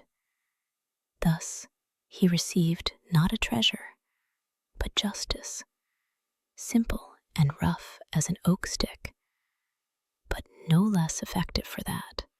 The youngest son was briskly walking toward his native home when he met a dusty messenger on the road. He handed the youth a message from his brothers. Unfolding the paper, the youngest son grew gloomy. Tears and bitter resentment showed in every line. The older brothers told of their miraculous gifts, the self-setting table and the golden donkey, and how the treacherous innkeeper had deprived them of everything by deceit, substituting the treasures for useless junk. They begged their brother to bypass the cursed place, fearing new trouble. But the youth only gripped his sack tighter.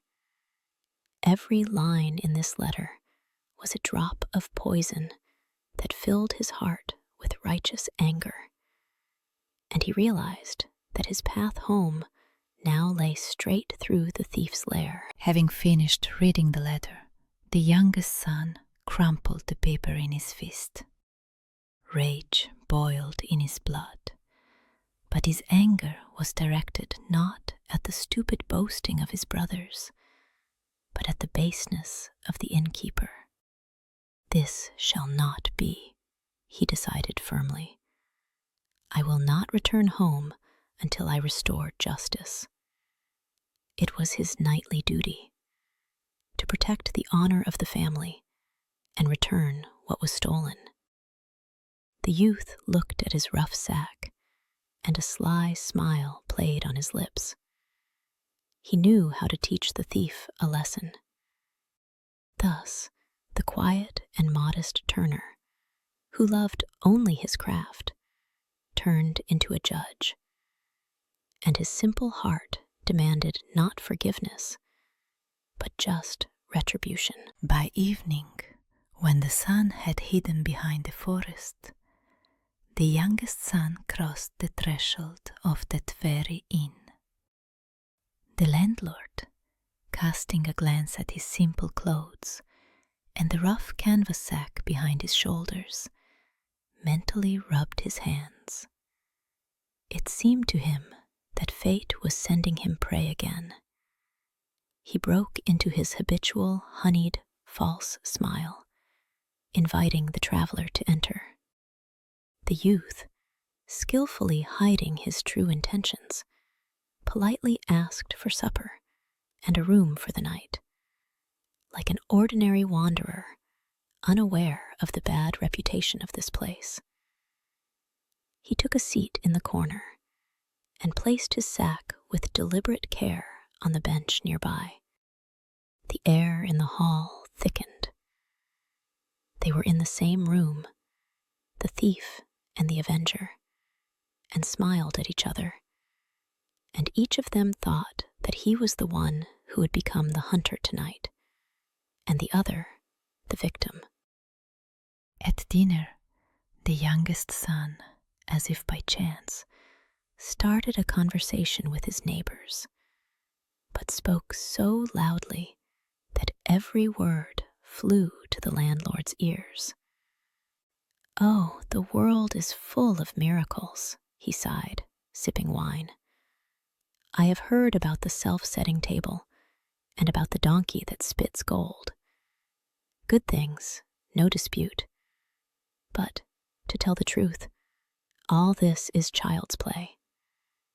He lovingly patted the rough sack lying nearby. "Here is where the true treasure is hidden.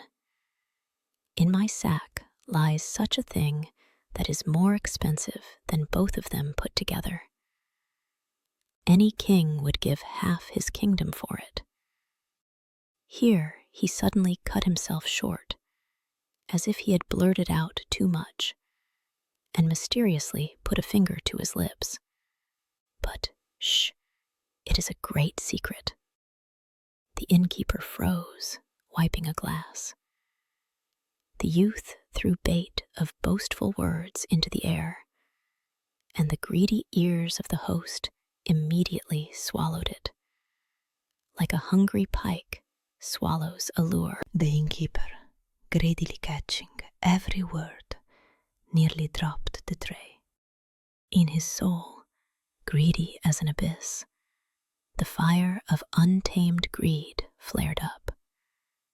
"The third brother," he rejoiced inwardly, "and he has the third greatest treasure. Fate itself pours all the riches of the world into my hands." The thought of the mysterious sack eclipsed everything else. He already saw himself as the ruler of unseen miracles. The decision matured instantly. Tonight, the sack would change owners. Masking his treachery with a sweet smile, he brought the guest a goblet with the strongest, stupefying wine, hoping that he would sleep the sleep of the dead. His ears heard words about a secret, but his soul was already counting profits, and he did not feel how the noose he was preparing for others was slowly tightening around his own neck. The youngest son, staggering, went up to the room assigned to him. He yawned loudly, for the whole house to hear, and muttered that the landlord's wine had knocked him off his feet, and he would sleep like the dead. Without undressing, the youth collapsed onto the bed and placed his precious canvas sack tightly under his head instead of a pillow. Soon the silence was torn by a rolling, heroic snore. But that was only a trick. He did not close his eyes for a moment. Under the blanket, his fingers, ready for battle, clenched into fists, and his hearing tensely caught every creak of the floorboard. He lay in the darkness, and his feigned snoring was the ticking of a clock, counting down the last moments of freedom for the thief who was already creeping along the corridor. Deep in the night, the silence of the room was broken by the barely audible, treacherous creak of the door hinge. Into the strip of moonlight, like a shadow, slipped the innkeeper. He walked on tiptoes, afraid even to breathe, and his gaze was riveted to the head of the bed. There, under the head of the peacefully snoring youth, lay the coveted sack. The thief got close, listening to the steady breathing of the guest and making sure that his sleep was sound. He slowly reached out his hands. With jeweler's caution, millimeter by millimeter, he began to pull the rough fabric toward himself. His heart pounded with anticipation. He reached for his third stroke of luck, the greediest man in the world, not knowing that this time he was trying to steal not a treasure, but his own punishment. As soon as the greedy fingers touched the rough fabric, the eyes of the sleeper flew open. The youth sat up abruptly on the bed, and his voice, pure and formidable, tore the silence of the night. Cudgel, out of the sack. The innkeeper recoiled in wild horror to the wall, nearly losing his senses. In that same instant, the sack under the pillow came to life. The fabric moved, and from the dark maw, like a swift snake, slipped a smooth, heavy oak cudgel. Contrary to all laws of nature, it soared up to the ceiling, buzzed threateningly, and, turning to the trembling thief, froze for a moment, as if taking aim. And in response to the command of its master, from a simple canvas sack appeared simple but inevitable justice. Without delaying a second, the wooden defender set to work. It unleashed a hail of heavy blows on the villain's back and sides. The innkeeper howled in an unnatural voice, rushing about the room like a scalded cat. He dove under the bed, hoping for salvation, but the brisk stick overtook him there too, driving him out. He rushed in horror to the saving door, but the cudgel, buzzing menacingly like a huge bumblebee, blocked the way, forcing him to dance to its tune. It was not just a punishment, but a real educational dance, where the oak teacher led the main part, giving no respite for a moment. Thus, the cudgel began its harsh lesson, and every dull blow of it was a ringing answer to the deception, to the black greed, to all those insults that this man had caused the honest family. Finally, beaten black and blue and frightened half to death, the innkeeper collapsed to his knees in the middle of the wrecked room. "Have mercy," he implored, covering his head with shaking hands. "Have mercy, master. I understood everything. I will return everything." Choking on tears, he confessed to all his sins, both how he swapped the table and how he stole the donkey. He swore by all the saints that he would give back other people's goods this very minute, if only this torture would stop. The youngest son, having listened to him, calmly pronounced, "Cudgel, into the sack." The formidable weapon immediately froze and obediently darted back into the canvas belly, and the oak cudgel turned out to be a better teacher than conscience, teaching the thief in 5 minutes a lesson of honesty that he could not learn in his entire life. The youngest son looked strictly at the sobbing landlord. "Bring everything here that you stole," he calmly ordered. The innkeeper, groaning and holding his beaten sides, tumbled head over heels into his secret cellar. A minute later, shaking with fear, he set the real self-setting table before the guest and led out the golden donkey.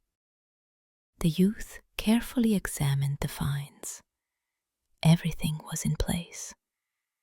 He took his brother's treasures, threw his faithful sack over his back, and, without paying the villain a penny for the lodging, went out.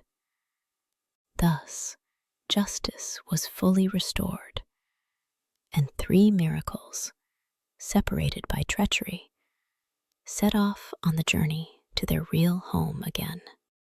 Finally, the youngest son stepped onto his native courtyard. But he came not empty-handed, and not only with his rough sack. He led a gray donkey by the bridle, and on his back, like a feather, he carried a wooden table. The father and older brothers came out to meet him. Their heads were lowered, and the light of hope had long gone out in their eyes. After so many failures, they no longer expected anything good from life. The youth smiled at them and simply, without unnecessary pride, pronounced, "Hello, it seems I brought what you lost." He left home last and most modest, and returned first and richest.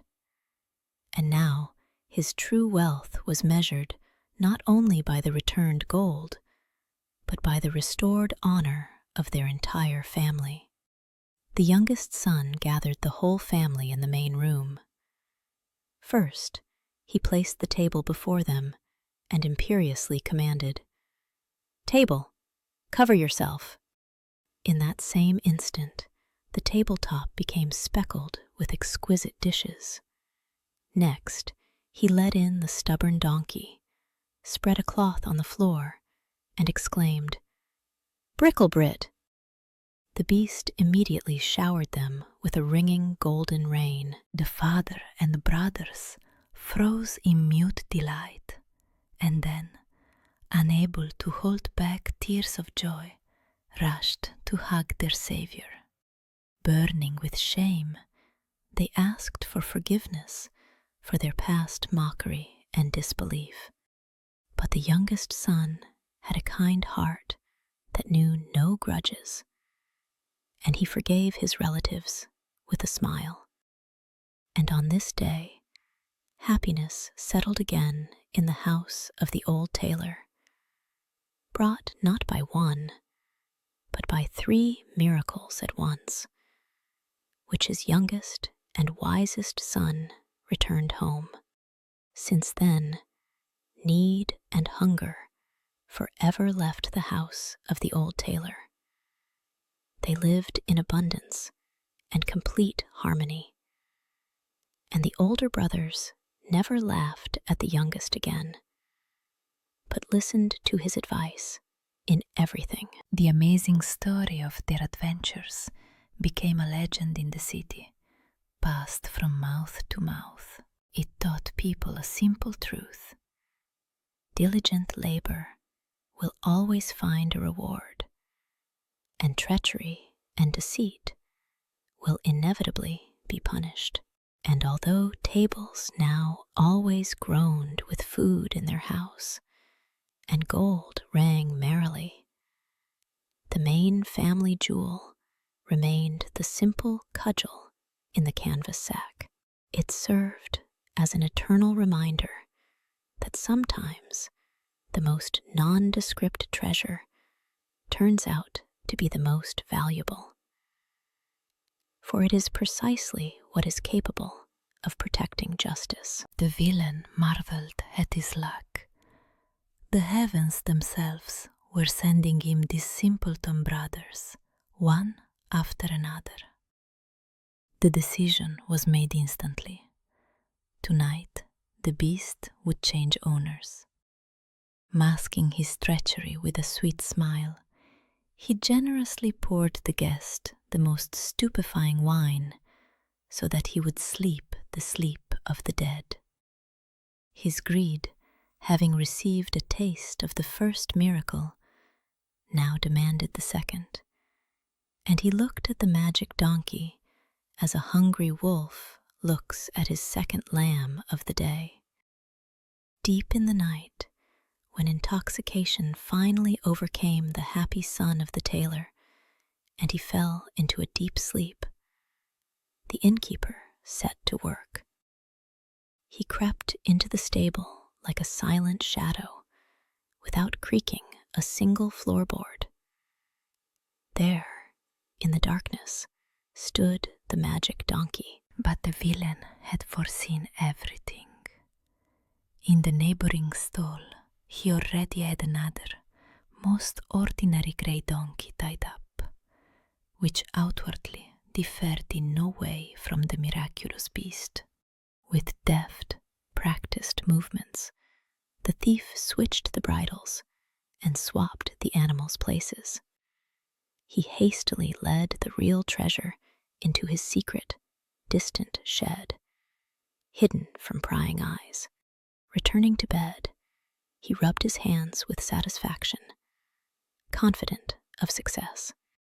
Thus, under the cover of night, pure gold was again substituted for a cheap deception, and one more brother, without knowing it himself, lost his miracle. The next day, the middle son, shining with anticipation of triumph, burst into his father's house. "Forget about need," he proclaimed, gathering his relatives. "I have brought you wealth that kings will envy." He solemnly led the donkey into the room, spread a cloth on the floor, and, taking a deep breath, shouted loudly, "Brickle-Brit!" But the stubborn animal only twitched its ears in displeasure. Not a single gold coin fell onto the fabric. The older brother, seeing this shameful failure, could not hide a gloating smirk, and the old father, looking at yet another failure, only lowered his grey head, losing faith in justice. And the silence that answered the son's command was heavier than any gold, and in this silence the last hope of the old tailor soundlessly drowned. Finally, the third, youngest son completed his training. He spent years high in the mountains, in the workshop of an old turner. The youth turned out to be not only the strongest, but also the most diligent student. He learned to feel the living soul of the tree like no one else. Soon, he became the best master. His products were marvelously smooth and strong, and good fame about them flew far around the district. Now it was his turn to set off on the return journey to his native threshold. He did not chase after miracles, but only honestly did his work. And the wood in his hands sang, turning from a rough log into a perfect creation. The old master turner had grown attached to his student with all his soul, and saw him off with sadness. "For your honest service, I will give you something special," he said, and held out a simple, rough canvas sack. "What is in it, master?" The youth was surprised. "In it lies a cudgel," the old man answered, lowering his voice. "The sack itself is worth nothing, but this cudgel is magic. If someone offends you greatly, put the sack on the ground and say only, 'Cudgel,' out of the sack. It will jump out itself and thrash your enemy so that he will not forget it for a century. And to stop it, say, 'Cudgel,' into the sack." The youngest son accepted the gift with gratitude. Thus, he received not a treasure, but justice, simple and rough as an oak stick, but no less effective for that. The youngest son was briskly walking toward his native home when he met a dusty messenger on the road. He handed the youth a message from his brothers. Unfolding the paper, the youngest son grew gloomy. Tears and bitter resentment showed in every line. The older brothers told of their miraculous gifts, the self-setting table and the golden donkey, and how the treacherous innkeeper had deprived them of everything by deceit, substituting the treasures for useless junk. They begged their brother to bypass the cursed place, fearing new trouble. But the youth only gripped his sack tighter. Every line in this letter was a drop of poison that filled his heart with righteous anger, and he realized that his path home now lay straight through the thief's lair. Having finished reading the letter, the youngest son crumpled the paper in his fist. Rage boiled in his blood, but his anger was directed not at the stupid boasting of his brothers, but at the baseness of the innkeeper. This shall not be, he decided firmly. I will not return home until I restore justice. It was his knightly duty to protect the honor of the family and return what was stolen. The youth looked at his rough sack, and a sly smile played on his lips. He knew how to teach the thief a lesson. Thus, the quiet and modest Turner, who loved only his craft, turned into a judge, and his simple heart demanded not forgiveness, but just retribution. By evening, when the sun had hidden behind the forest, the youngest son crossed the threshold of that very inn. The landlord, casting a glance at his simple clothes and the rough canvas sack behind his shoulders, mentally rubbed his hands. It seemed to him that fate was sending him prey again. He broke into his habitual, honeyed, false smile, inviting the traveler to enter. The youth, skillfully hiding his true intentions, politely asked for supper and a room for the night.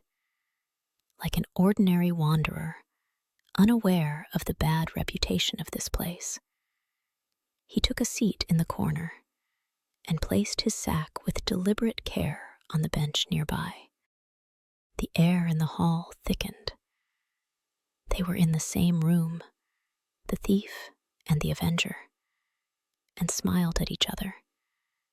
And each of them thought that he was the one who would become the hunter tonight, and the other the victim. At dinner, the youngest son, as if by chance, started a conversation with his neighbors, but spoke so loudly that every word flew to the landlord's ears. Oh, the world is full of miracles, he sighed, sipping wine. I have heard about the self-setting table and about the donkey that spits gold. Good things, no dispute. But, to tell the truth, all this is child's play. He lovingly patted the rough sack lying nearby. Here is where the true treasure is hidden. In my sack lies such a thing that is more expensive than both of them put together. Any king would give half his kingdom for it. Here he suddenly cut himself short, as if he had blurted out too much, and mysteriously put a finger to his lips. But, shh, it is a great secret. The innkeeper froze, wiping a glass. The youth threw bait of boastful words into the air, and the greedy ears of the host immediately swallowed it, like a hungry pike swallows a lure. The innkeeper, greedily catching every word, nearly dropped the tray. In his soul, greedy as an abyss, the fire of untamed greed flared up. The third brother, he rejoiced inwardly. And he has the third greatest treasure. Fate itself pours all the riches of the world into my hands. The thought of the mysterious sack eclipsed everything else. He already saw himself as the ruler of unseen miracles. The decision matured instantly. Tonight, the sack would change owners. Masking his treachery with a sweet smile, he brought the guest a goblet with the strongest, stupefying wine, hoping that he would sleep the sleep of the dead. His ears heard words about a secret, but his soul was already counting profits, and he did not feel how the noose he was preparing for others was slowly tightening around his own neck. The youngest son, staggering, went up to the room assigned to him. He yawned loudly for the whole house to hear and muttered that the landlord's wine had knocked him off his feet, and he would sleep like the dead. Without undressing, the youth collapsed onto the bed and placed his precious canvas sack tightly under his head instead of a pillow. Soon the silence was torn by a rolling, heroic snore. But that was only a trick. He did not close his eyes for a moment. Under the blanket, his fingers, ready for battle, clenched into fists, and his hearing tensely caught every creak of the floorboard. He lay in the darkness, and his feigned snoring was the ticking of a clock, counting down the last moments of freedom for the thief who was already creeping along the corridor. Deep in the night, the silence of the room was broken by the barely audible, treacherous creak of the door hinge. Into the strip of moonlight, like a shadow, slipped the innkeeper. He walked on tiptoes, afraid even to breathe, and his gaze was riveted to the head of the bed. There, under the head of the peacefully snoring youth, lay the coveted sack. The thief got close, listening to the steady breathing of the guest and making sure that his sleep was sound. He slowly reached out his hands.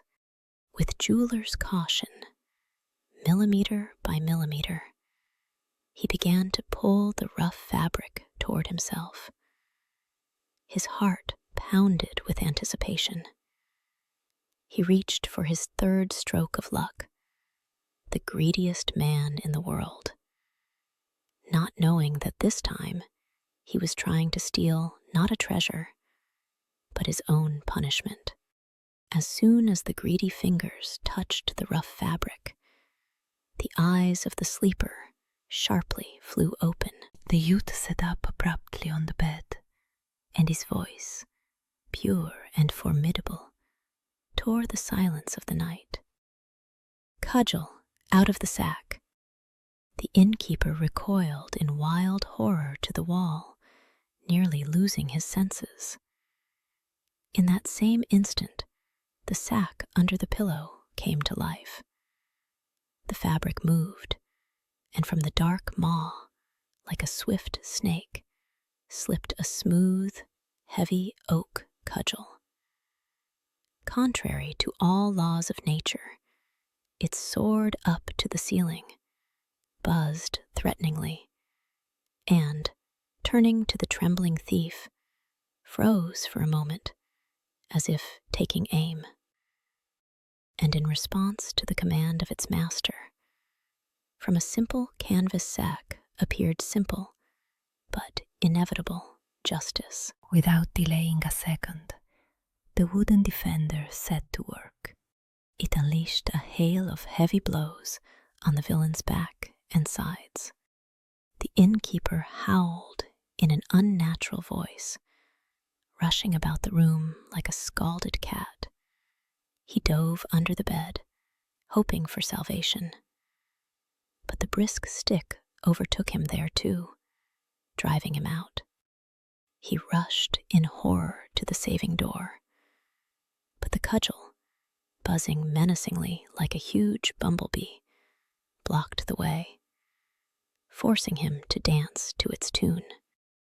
It was not just a punishment, but a real educational dance, where the oak teacher led the main part, giving no respite for a moment. Thus the cudgel began its harsh lesson, and every dull blow of it was a ringing answer to the deception, to the black greed, to all those insults that this man had caused the honest family. Finally, beaten black and blue and frightened half to death, the innkeeper collapsed to his knees in the middle of the wrecked room. "Have mercy," he implored, covering his head with shaking hands. "Have mercy, master. I understood everything. I will return everything." Choking on tears, he confessed to all his sins, both how he swapped the table and how he stole the donkey. He swore by all the saints that he would give back other people's goods this very minute, if only this torture would stop. The youngest son, having listened to him, calmly pronounced, "Cudgel, into the sack." The formidable weapon immediately froze and obediently darted back into the canvas belly. And the oak cudgel turned out to be a better teacher than conscience, teaching the thief in 5 minutes a lesson of honesty that he could not learn in his entire life. The youngest son looked strictly at the sobbing landlord. "Bring everything here that you stole," he calmly ordered. The innkeeper, groaning and holding his beaten sides, tumbled head over heels into his secret cellar. A minute later, shaking with fear, he set the real self-setting table before the guest and led out the golden donkey. The youth carefully examined the finds. Everything was in place. He took his brother's treasures, threw his faithful sack over his back, and, without paying the villain a penny for the lodging, went out. Thus, justice was fully restored, and 3 miracles, separated by treachery, set off on the journey to their real home again. Finally, the youngest son stepped onto his native courtyard. But he came not empty-handed, and not only with his rough sack. He led a gray donkey by the bridle, and on his back, like a feather, he carried a wooden table. The father and older brothers came out to meet him. Their heads were lowered, and the light of hope had long gone out in their eyes. After so many failures, they no longer expected anything good from life. The youth smiled at them and simply, without unnecessary pride, pronounced, "Hello, it seems I brought what you lost." He left home last and most modest, and returned first and richest. And now his true wealth was measured not only by the returned gold, but by the restored honor of their entire family. The youngest son gathered the whole family in the main room. First, he placed the table before them and imperiously commanded, "Table, cover yourself." In that same instant, the tabletop became speckled with exquisite dishes. Next, he led in the stubborn donkey, spread a cloth on the floor, and exclaimed, "Bricklebrit." The beast immediately showered them with a ringing golden rain. The father and brothers froze in mute delight, and then, unable to hold back tears of joy, rushed to hug their savior. Burning with shame, they asked for forgiveness for their past mockery and disbelief. But the youngest son had a kind heart that knew no grudges, and he forgave his relatives with a smile. And on this day, happiness settled again in the house of the old tailor, brought not by one, but by 3 miracles at once, which his youngest and wisest son returned home. Since then, need and hunger forever left the house of the old tailor. They lived in abundance and complete harmony, and the older brothers never laughed at the youngest again, but listened to his advice in everything. The amazing story of their adventures became a legend in the city, passed from mouth to mouth. It taught people a simple truth. Diligent labor will always find a reward, and treachery and deceit will inevitably be punished. And although tables now always groaned with food in their house, and gold rang merrily, the main family jewel remained the simple cudgel in the canvas sack. It served as an eternal reminder that sometimes the most nondescript treasure turns out to be the most valuable, for it is precisely what is capable of protecting justice.